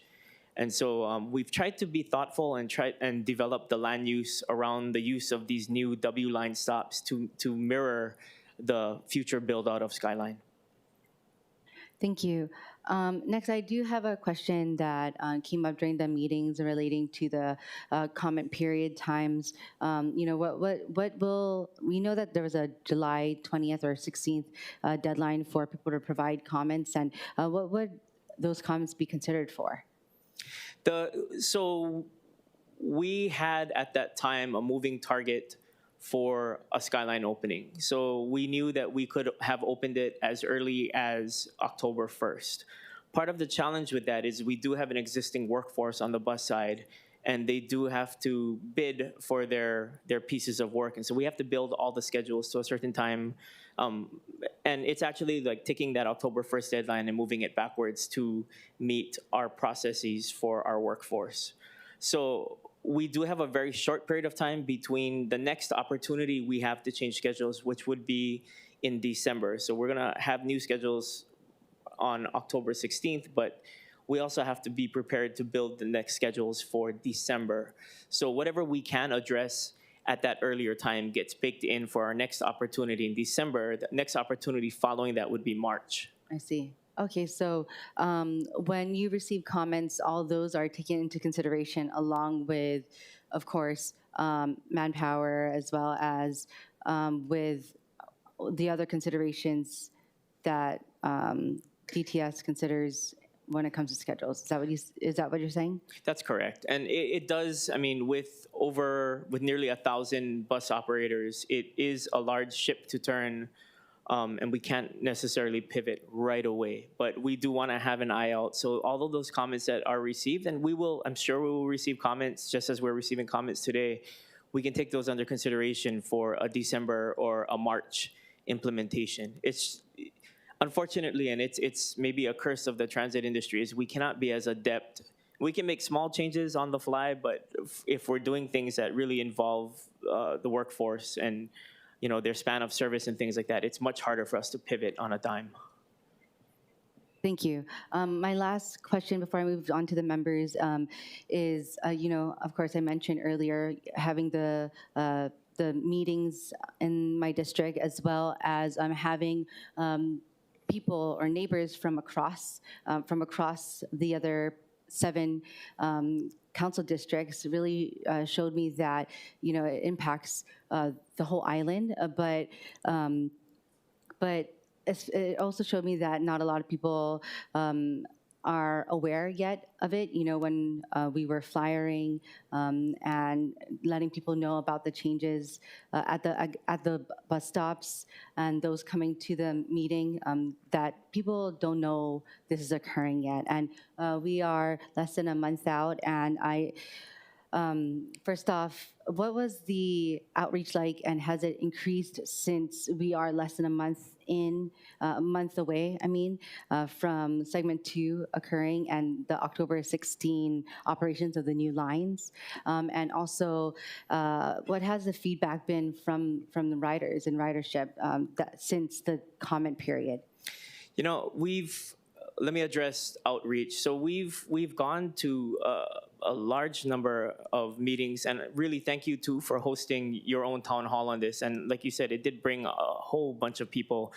I know Councilmember Tupola also had a great informational session representation from her community on some future proposed changes we had too. We've gone that route to community meetings, neighborhood boards, and we've done more socials than we have in recent memory. But I know that there is still a gap. We can always do better in terms of communication. I know we talked about the kupuna, and while some kupuna are social media adept, maybe I'm wrong, but I would probably say that most are not. And so we're gonna have to figure out how to get that word out to them other than our normal process of posting notices at the stops that they use right now. That's probably what we're going to do. But if you have any ideas, or if any of the other council members have any idea with communications, we would like to collaborate on that. We are going to embark on a marketing push that, of course, takes into account the opening that we have in less than a month, but we want to sustain that marketing effort. Like I said earlier, when everybody talks about transit, I think we're all in a better space. We all benefit from that, to have these discussions, outside of our government vacuum. And so we want to have a more sustained marketing approach that endures and is part of our normal operations, not just when we have changes. Okay, and have you been receiving feedback from riders about the changes, and are you still taking that into consideration for the future? Yes, always. I think we just wanted to make sure that people got their feedback in by the July 16th date so that we could have a gauge as to what we were doing moving forward. But that doesn't mean that we're not open to always taking in comments and concerns, both positive and negative, of which we've had actually a broad gamut of both. I understand. Okay, thank you, Deputy Director. I know I took up a lot of time there, but I do want to open it up to the members. We have Councilmember Tupola. Thank you so much. Aloha, Deputy. Thanks for being here and, of course, for being so responsive. I appreciate all the updates. I can do more if you guys need my help. Real quick, and I'm sorry, it's kind of unrelated to this, but it is about bus shelters because I got the communication from you guys recently that you're removing derelict bus shelters. So when you say you guys are removing derelict ones, does that mean we're replacing them or we've determined that they no longer need to be used? Or in that case, for those shelters, I think those shelters have been decommissioned. We've consolidated stops, so they're shelters. I believe those three, and I will confirm for you, but those three are shelters that have no associated bus stop with them. Oh, I see. And so people were taking, some liberties and residents there, and so we wanted to, if we don't have a stop there, we wanted to take the shelter. Are the bus stop shelters still usable? Like, are you guys going to use it at a different location, or are they completely not usable? Yes, that was part of the reason why we didn't just do a simple demo. Oh, okay. So we did a site-specific look at every single one of those three to figure out how we would remove them and repurpose them either in the community or at other probable locations. Oh, perfect. We need it right in front of the boat harbor. That one's falling over, so just swap them out. Okay. Thank you very much. Thank you, Chair. Thank you, Member Tupola. We have Member Wire. Thank you, Chair. And Mal, Deputy Director, for the presentation. I heard the discussion on 151. I just wasn't sure if we touched on the other testimony about Route 51 or the E-line getting up to Haleiwa. Did you have any insight on that?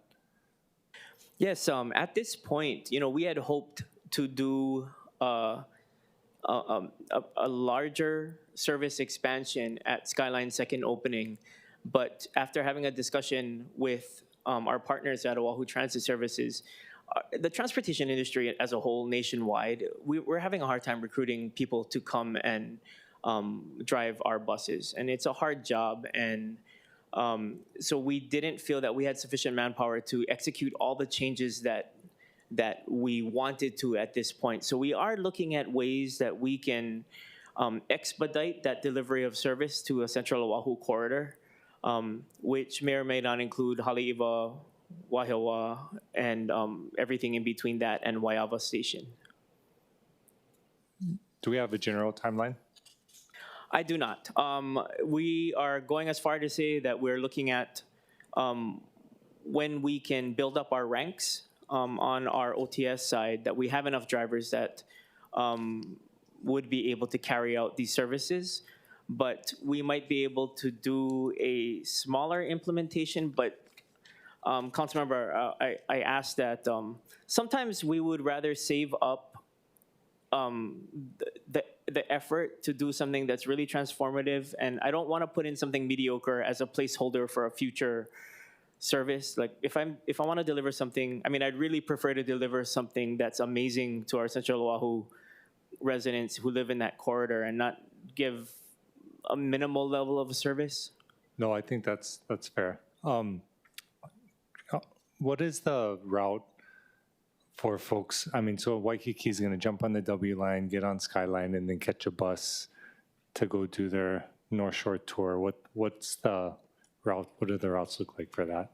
So they would deboard, or I guess in the morning they would board. The transfer would happen at the Waiawa Pearl Highlands Station, and it would go straight up the Kamehameha Highway corridor via Mililani and Wahiawa.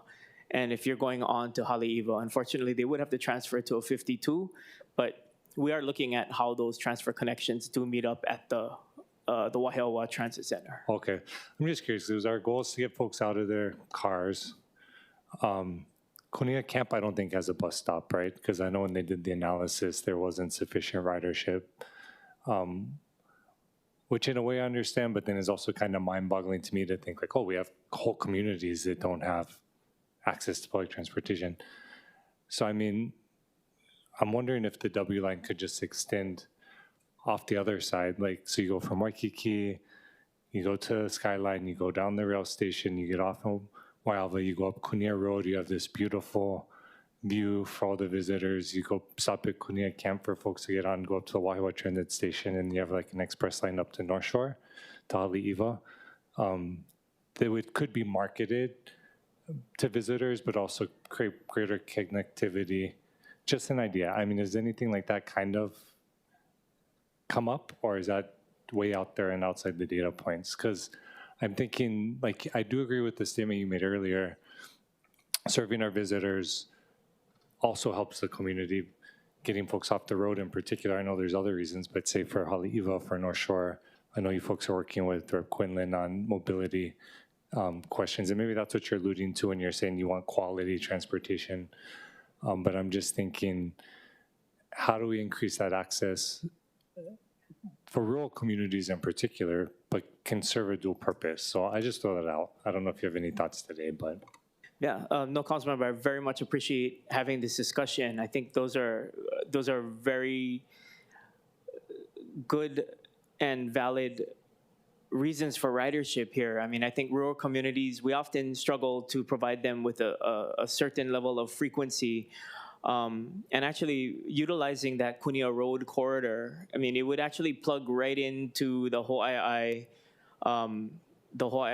Skyline station right there, and that's not something that we've thought about. We've always thought that we should serve the busiest corridor, but I mean, that's not to say that we can't look at services that give a starter access. Like I said, I don't want to do something mediocre that is unattractive to people, that doesn't fit in, but I think for rural communities, we can look at what is most assistive and what is matches up with their demand and their need, and maybe deliver something that is meaningful. Yeah, no, and I think that's even better, because I just assumed, but then yeah, if it went up, because if you connected on the top into the Wahiawa Transit Center, you would be giving access to that part of the rural community, and then, again, we could maybe get hotels on board to up visitor usage to increase fares, right? And so it's not necessarily that you're right, like you're probably looking at the numbers for current usage and then where folks are going, and then of course making decisions, but just an idea that maybe fits in with the broader theme of trying to get our visitors out of their cars in a way that's complementing both, right? And then, yeah, I think there's opportunities there. And we have been exercising our community partnerships to do stuff with hotels. As you know, what I really like is, there used to be an old mindset that all the hotels were stashed in Waikiki in the resort district. But, I think that ignores a great need that maybe local people, when they visit from the other islands, they don't want to stay in Waikiki. They want to stay closer to their family. And so we've seen that proliferation of hotels and other, those kinds of uses come up in West Oahu. And we actually have seen maybe our first and closest hotel under construction to a Skyline station. So with those kinds of partnerships in mind, we have been, working with, say, the Aulani at Ko'olina and other things. We've just made communication with the National Park Service for their Honolulu site, so we can just have a longer look against that. But that might be very well connected to be able to do something for the neighborhoods along the way, including, Royal Kunia and Kunia Camp. And, maybe that's a service where our North Shore residents in your district, maybe they don't want to always have to go through Wahiawa to get to something, or through Mililani to get to something. So that's some pretty good brainstorming that just happened at this committee level. So thank you for that. Yeah, I appreciate that. Just last two thoughts. You're probably already doing this, but for outreach, you worked with DPR and their Kupuna groups, because I know they're pretty engaged. So just throwing it out, that's a good group to get information into.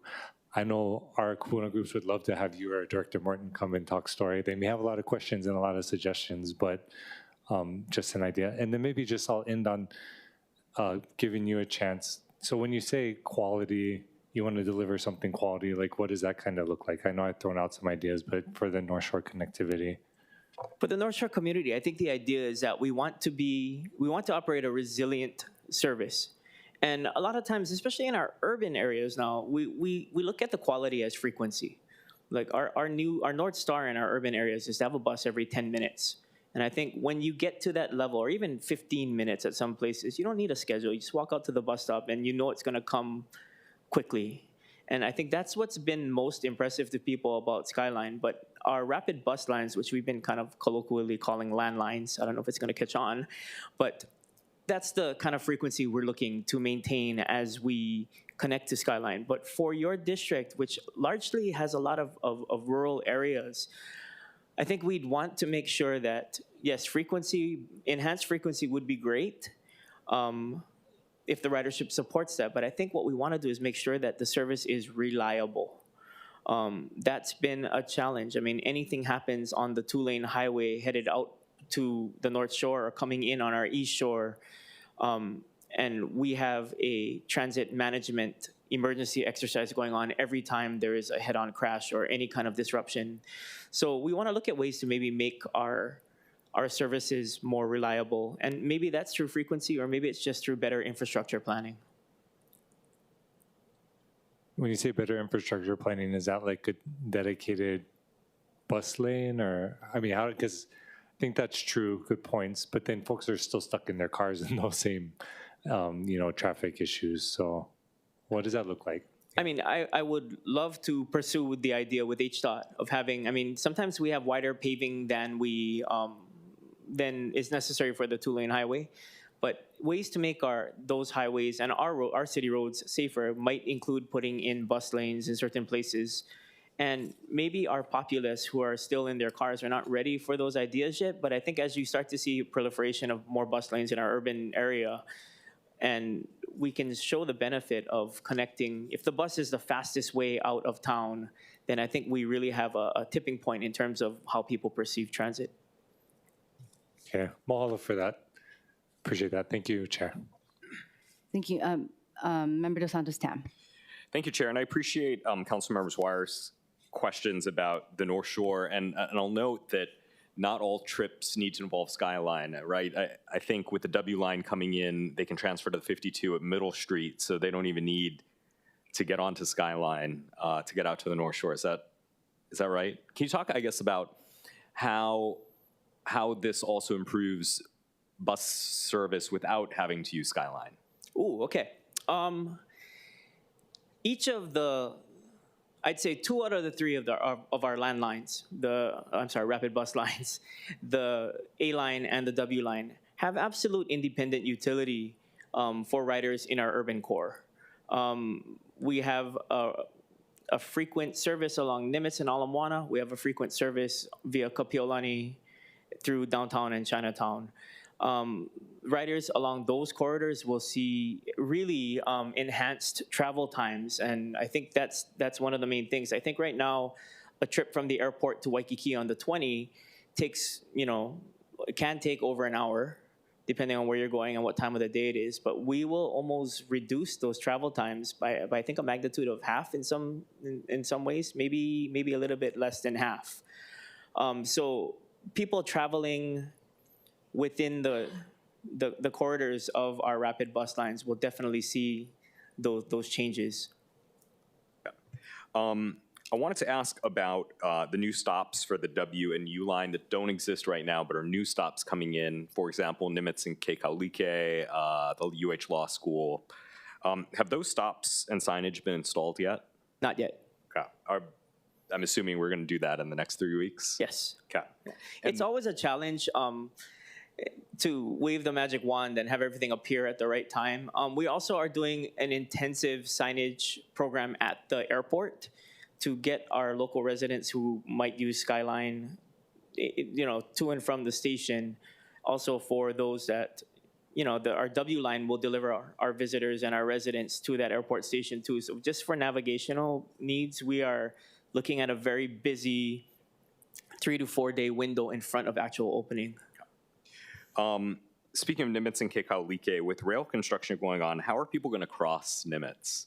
We may have to actually not install that stop until Hart's construction is out of the way. The crosswalk was removed as part of their construction. Okay, so folks using the W line, let's say they work at the airport or in the industrial area and live in Chinatown or Honolulu Tower or somewhere like that, where would they stop sorry, where would they stop heading eastbound?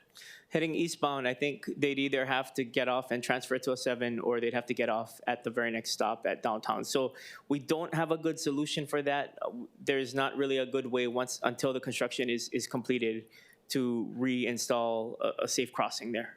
Hopefully we can work with Hart on figuring out exactly what the timeline is for the intensive construction there. Correct, and their latest, what we like is their estimate is that they're starting in the east and heading west. So that will be clear sooner than the rest of the segment 3 construction. Okay, good. And then I guess this isn't a question, but I'll note this. One thing that I really appreciate about the new system is it opens up connectivity to our protected bike lanes, like the Pearl Harbor bike path. It's so much easier for folks coming from town to utilize that. The Lagoon Drive bike path, which is just fun to watch the planes. Sand Island, which is a great one because you end up at the beach. And now these are really accessible for folks from town simply by hopping on a bus. So I just appreciate that. I've been using the Sand Island bike path a lot for exercise, and it's really great. Yeah. Thank you, Councilmember Dos Santos Tam. Members, any further questions or discussion for DTS? I want to express my mahalo as well. And I can tell just from the discussion that you've been working really hard to interact with all of us, and we appreciate all that you're doing for our specific parts of the island. So thank you very much. There being no further questions on agenda item number 8, we'll now proceed with agenda item 9, an update on BIKI operations. Also with us today, we have from our Department of Transportation Services, Director Roger Morton. Thank you, Director. And thank you again, Deputy Director Nouchi. Yeah, that was quite a presentation for John, and you can just you can feel the passion for transit that rolls off when John gets on a roll. So, but we'll shift gears now, and we'll enter into another part of our multimodal transit system, and this is BIKI. And as you know, we appreciate the council's transfer of funding from our Climate Resilience Fund, and I wanted to sort of give everybody a little bit of an update, a heads up of where we're going with BIKI, and how we envision it being part of our system. And I'll start by admitting to you that a lot of what we're going to be talking about is aspirational. We have not got all the plans done yet. We haven't got contracts in place yet, but I'll tell you where we're at. First, in terms of let me get this thing queued up here. Let's see. Which one is it here? Okay, yeah, thank you.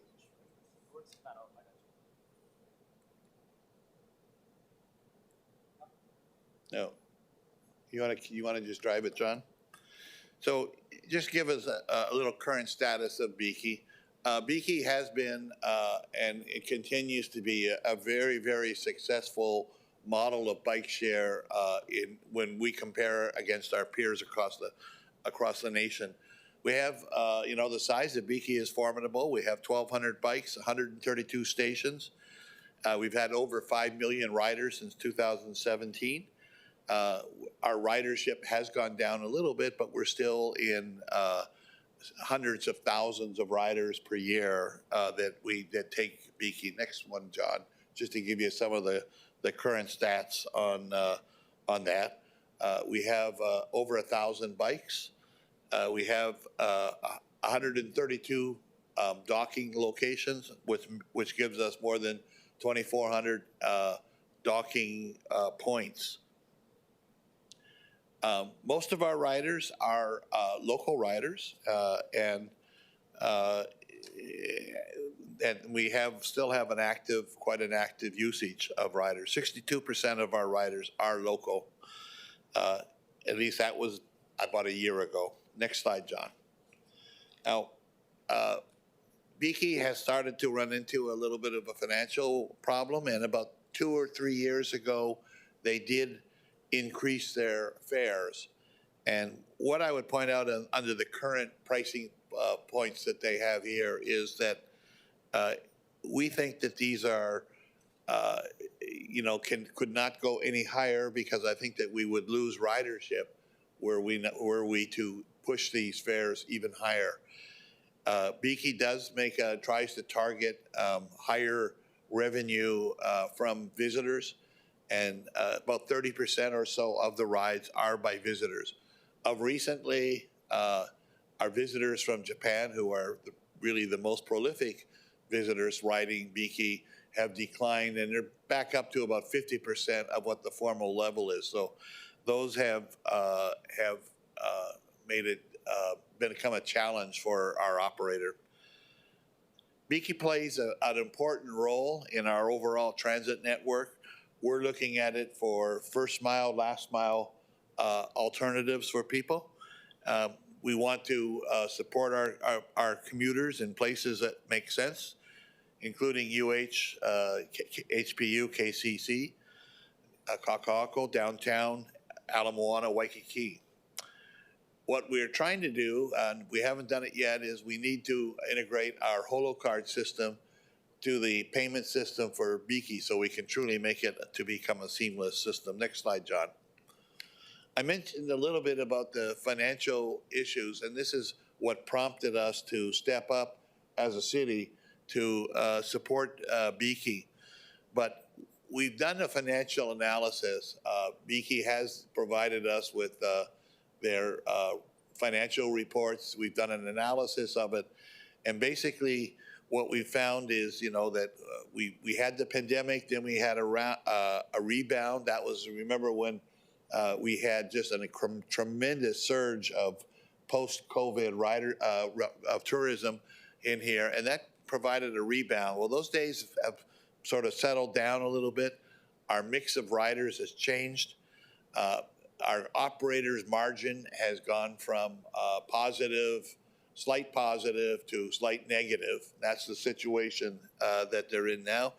And now they have, in the most recent financial returns that we've looked at, they're operating at a negative margin. So they're losing money, which has prompted us as to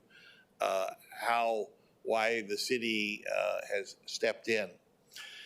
In terms of the equipment, it's, the operator has been reluctant to invest a lot of money in buying new bikes or in refurbishing their docks because of that.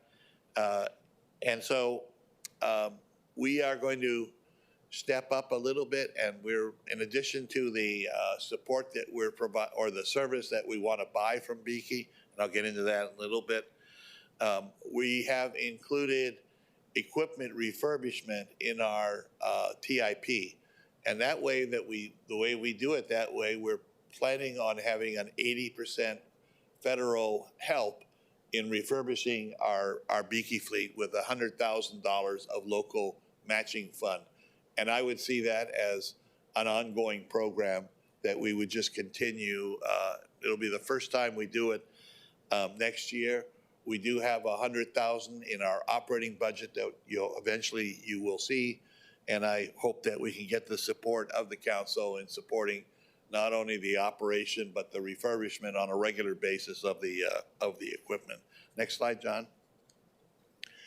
We are committed to trying to integrate BIKI with Holo, and that's going to present a couple of challenges to us. We're not going to be the first guys that have done that. There's been other cities, and next slide will show some of those. But the challenge for us is to figure out a way that we can target our regular transit commuters to use BIKI without eroding too much of the normal revenue sources that we have. And so what we've thought about in theory is that for our regular riders, those would be riders with monthly eligibility for riding transit, that we would provide them with a free 15-minute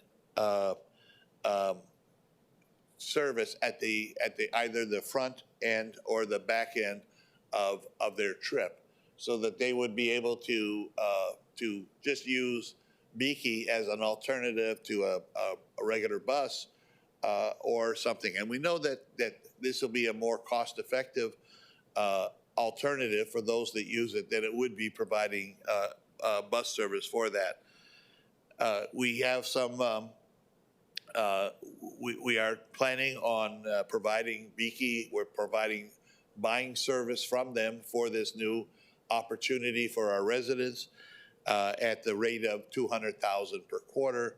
That would be $800,000 a year. And again, thank you to the council for transferring the funding that will allow us to do that. We have to develop that technical integration in order to really make this work well. Meanwhile, we will be working with BIKI to look to have some types of workarounds. We've talked about perhaps, having the first step, maybe having making this available for city workers, and we're continuing to talk with them to see how quickly we can come up with a scheme that will allow us to truly integrate and provide a seamless integration. The next slide shows the cities that have started this. Some of the cities, Pittsburgh is probably furthest along in integrating their transit app with their rideshare. Kansas City is another one that's integrated. Las Vegas, San Antonio, and across the nation, across the world, there's many international locations that have made integrations between public transportation and bike share. So our next steps on the next slide is to implement a partnership agreement with BIKI. We are working through the Department of Budget and Fiscal Services to eventually get to a contract that we can with BIKI. I'm hoping that by end of this calendar year, we'll be in a position where we can have a contract.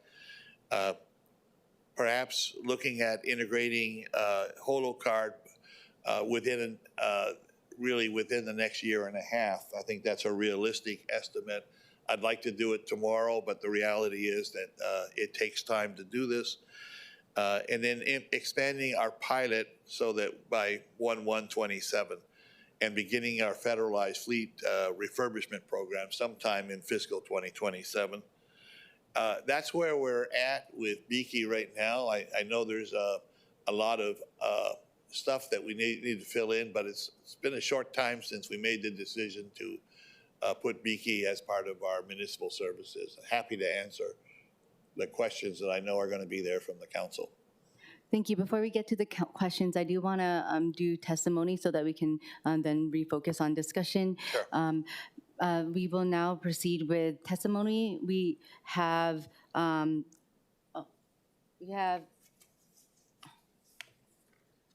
Eduardo Hernandez from the Hawaii Bicycling League.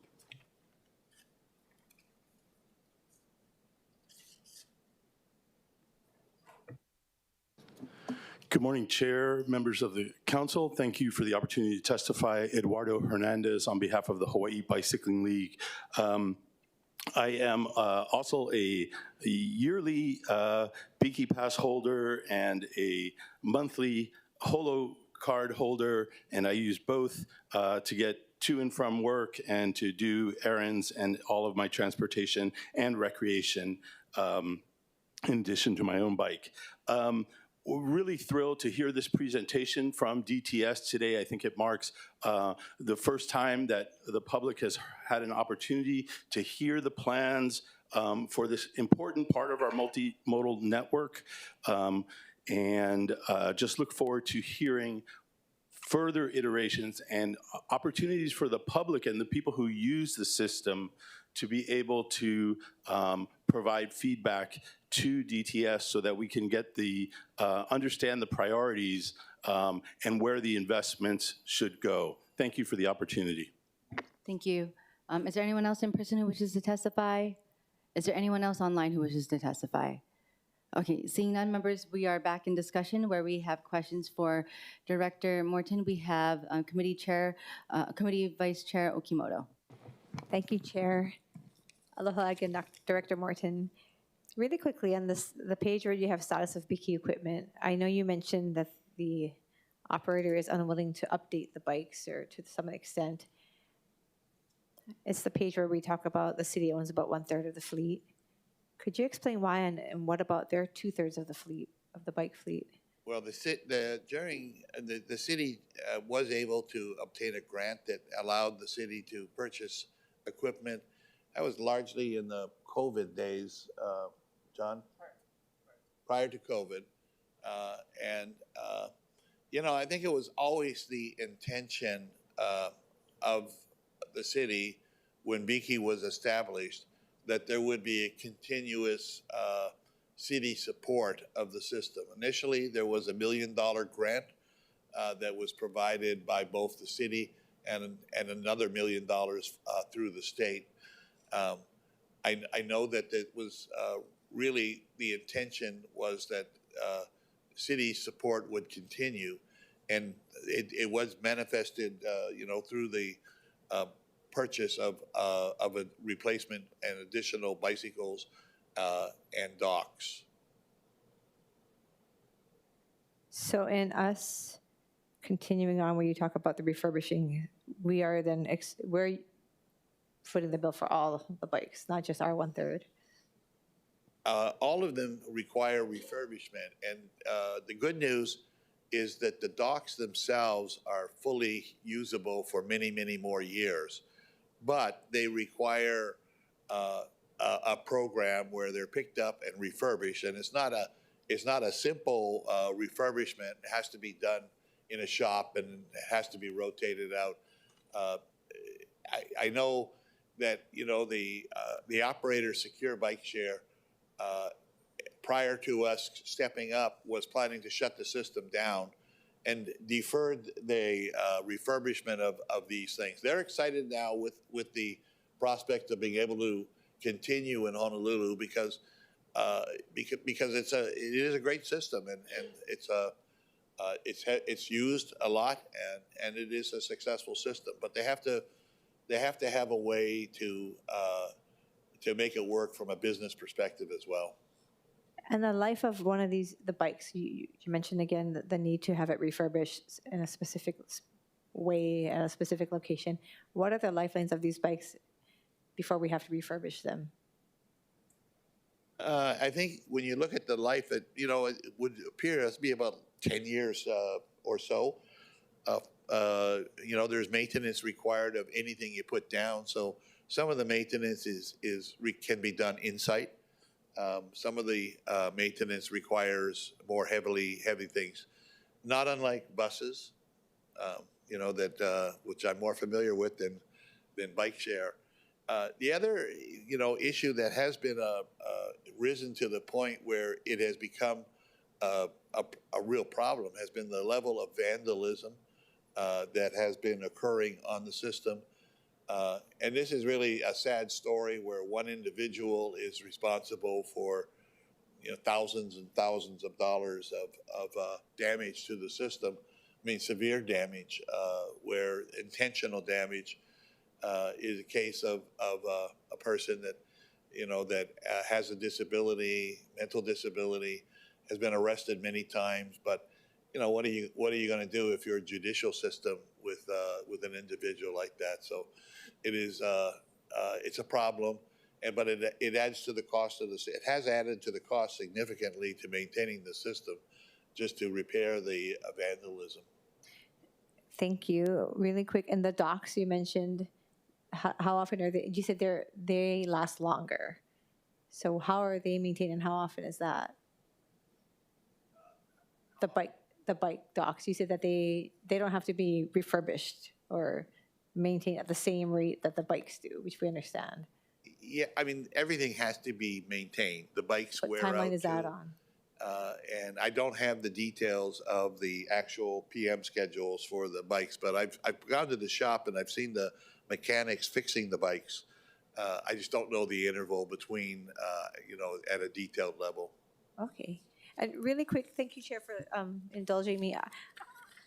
I was interested in how you calculated the ridership of residents, and I'm assuming it's because those residents will be the ones that will do the monthly or annual fees, fares or plans versus the visitors. But do we know? Because I'm guessing locals also may just decide to say, I'm going to ride a BIKI bike. How does that decipher? How do you determine if they're local or tourists? Well, one way on the fare system is that in order to get a Kama'aina fare, you have to have a local address on your account. And you can measure from that point. Okay, thank you. Thank you, Chair. Thank you. Members, any other questions? Member Dos Santos Tam? Okay. Director Morton, I have a question as it relates to, I know we just talked about maintenance of bikes and also maintenance of the docks, but another part of the cost is also making up for possibly lost or the need to recover bikes, right? And so I was wondering, do we know the percentage of bikes that are unable to be recovered? How do we try to recover that, as well as how much it may end up costing us as the owner of a third of the fleet? And yeah, okay, we'll start with that. John says very low, but as part of that is why we are also proposing to have a annual program of injecting, new bikes. Bikes wear out too, just naturally. They ultimately they wear out, and so in order to have a viable system, we need to have a constant refurbishment of it. To the extent that we can work that out with our contractor, that's one way. But to avail ourselves of the opportunities of federal funding are another way, and that's what we're going to try to do, is to try to get onto an annual program, much like we do with bus stops, much like we do with bridge inspections, where we have an annual program of refurbishment. Okay, and do we know how much that cost the bike share before, and how much it will then cost us? It's internalized in our contractor's cost, right? I mean, it's we know at a broad level what their expenditures are. I don't think we have ever got down to the level of what maintenance would cost versus what general operations are. Okay. The operation is about a $2.5 million operation, and that's so it's a relatively small operation.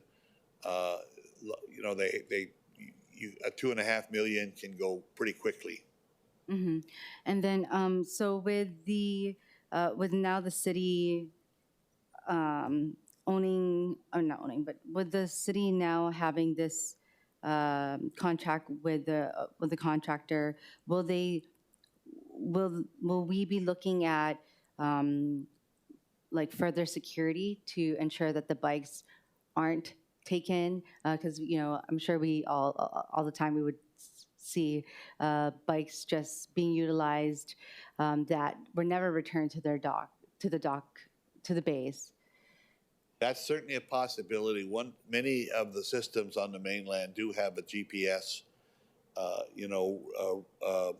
system where they can look into it.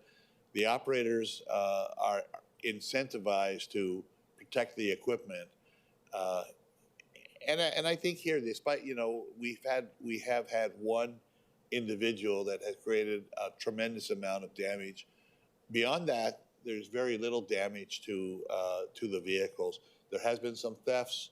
There have been some conversions of bikes, that people have done. But in the scheme of things, apart from the one individual that has had a mission to create havoc, there's been very limited expenses due to lost bikes and/or graffiti and/or vandalism.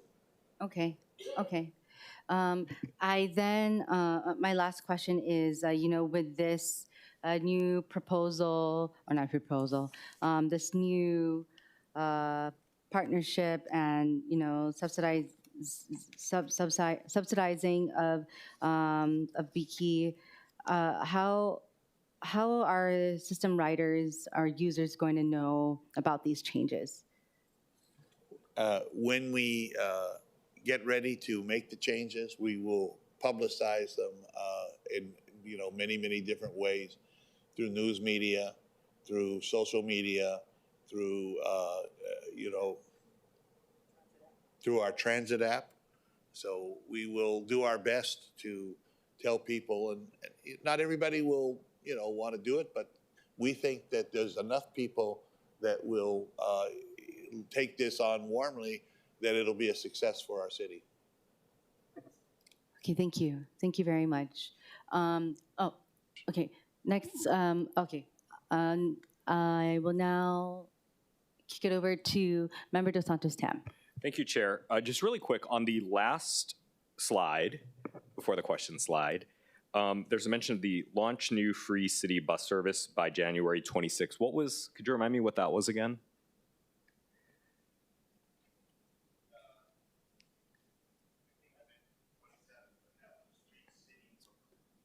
Director, can you press the microphone? I think I meant 27, but that was free city worker. I see. Okay.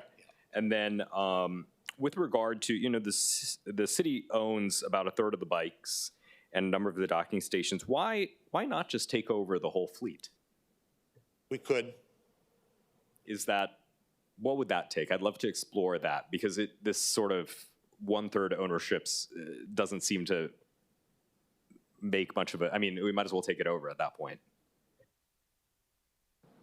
We haven't considered taking over the whole fleet. I think I would look at that to see what, whether we're encumbered by doing that, whether it's worthwhile for the operator to have skin in the game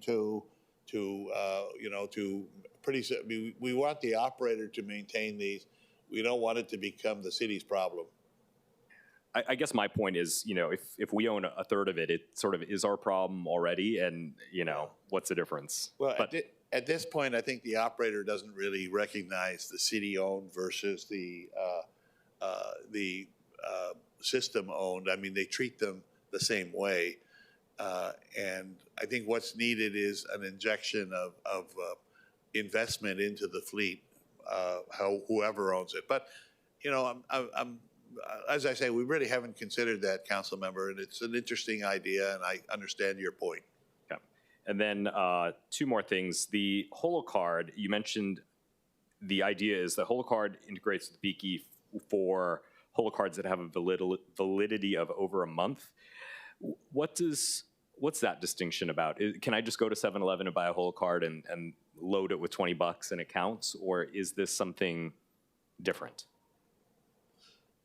Primarily, I think that we would want to try to figure out a way where we could have our regular bus users use it and not make it too easy for the occasional riders to preserve the revenue flow from for BIKI. Majority in the good old days, back when we had lots of Japanese tourists, the majority of the money came from the visitors, while the majority of the trips were local. We hope that we will get back to those kind of days, and I don't want to erode the revenue flow that we have historically enjoyed. And then last question, I read the other day that the Trump administration is pulling back millions of dollars in grants for non-car-centric proposals. That includes things like bike lanes and things in Massachusetts and New York and New Mexico and all kinds of other places. Are we concerned about that here? Yes, we are concerned that the rules for federal highways or Federal Transit Administration could be modified to remove the eligible use for bicycles. Absolutely, we're concerned. That hasn't happened at this point. I think the modal administrations at both FHWA and FTA don't want that to happen. But yes, we're worried that that the rhetoric that we have seen, and I've seen it too, about eliminating funding for those is a possibility. We're looking at the programs that we're looking at are programmatic programs where use is eligible use as opposed to discretionary programs where you're asking for additional money. So there's a slight nuance difference. That's not to say they can't change the rules for programmatic money. And yes, we're monitoring it and worrying about it. Yeah, thank you. Thank you.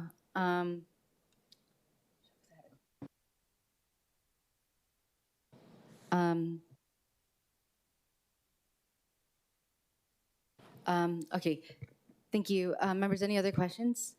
Okay, I had a question for Director Morton.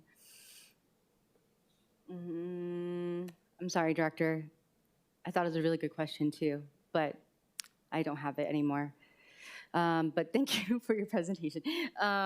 If there's no other further questions, or are there any last things to say about BIKI? Well, only to say that thank you for the opportunity to come and to speak to you. And I look forward to coming back in a few quarters to give you an update of where we're at. We are still in the process of trying to put our program together. Oh, I remember the question. So just like BIKI is the contractor for bike share and the partnership with the city, would that be the same? Would this concept be the same as OTS and DTS, or OTS and the city? Would that be considered the same?